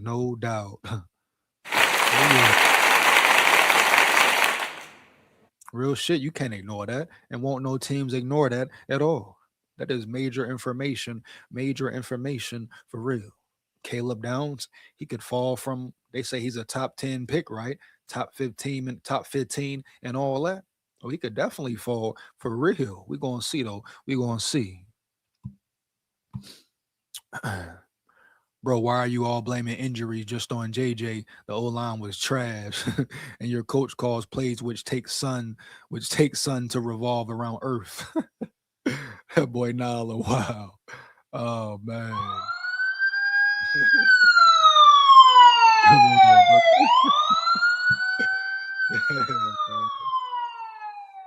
Oh man, bro. Come on now.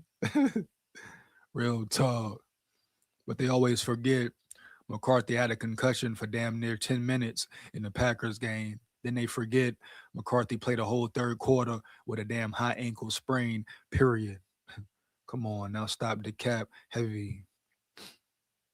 How many times has Nine been injured since he's been drafted? 4. You can't just blame others for that. Not big facts. But, no, I mean, besides the knee injury this year, was no major injury for real. No, he had a concussion, hand messed up, but I definitely get what you're saying, Broski Bear, as far as blaming the coaches and shit. But it's part of the game. At the end of the day, anybody can get injured any given time.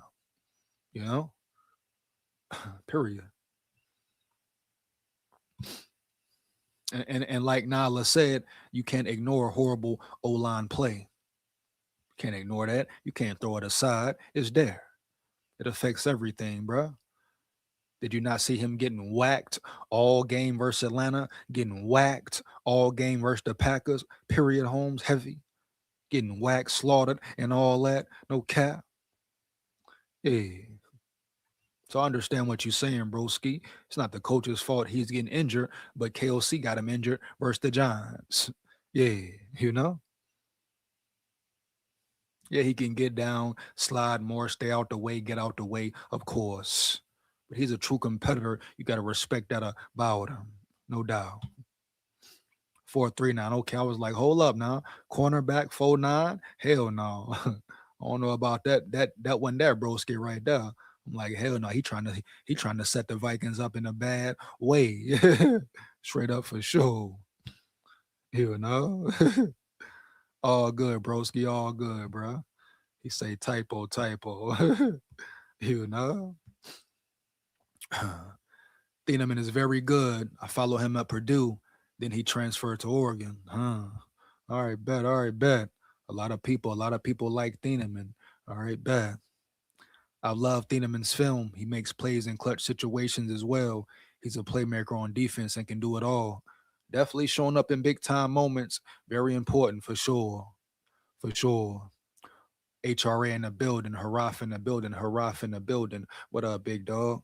I don't believe KOC didn't want JJ. You can easily find a video where Sean McVay called KOC during the draft asking if your guy was there, you would pick him, right? Referring to JJ, KOC is a joke. Oh man, Haraf coming in heavy. Haraf coming in hot, no cap. Where the sirens at around this bitch? Oh yeah.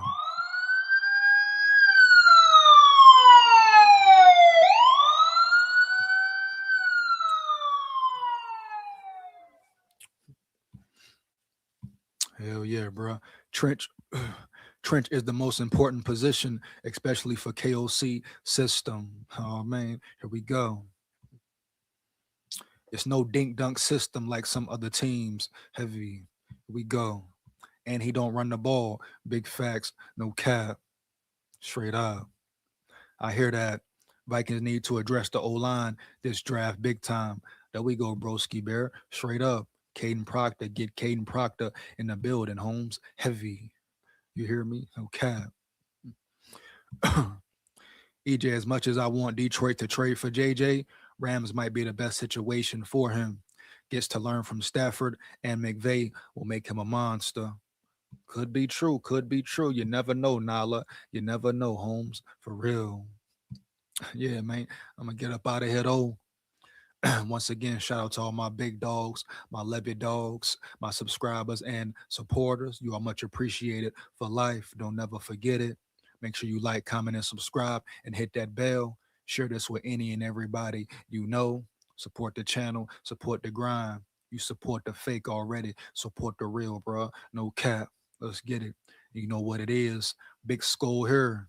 SKOL Vikes win, lose, or draw, but we come to win. Down at the levee, we going fishing at the levee. Oh yeah, we run the North Homes. SKOL Vikes. Believe that.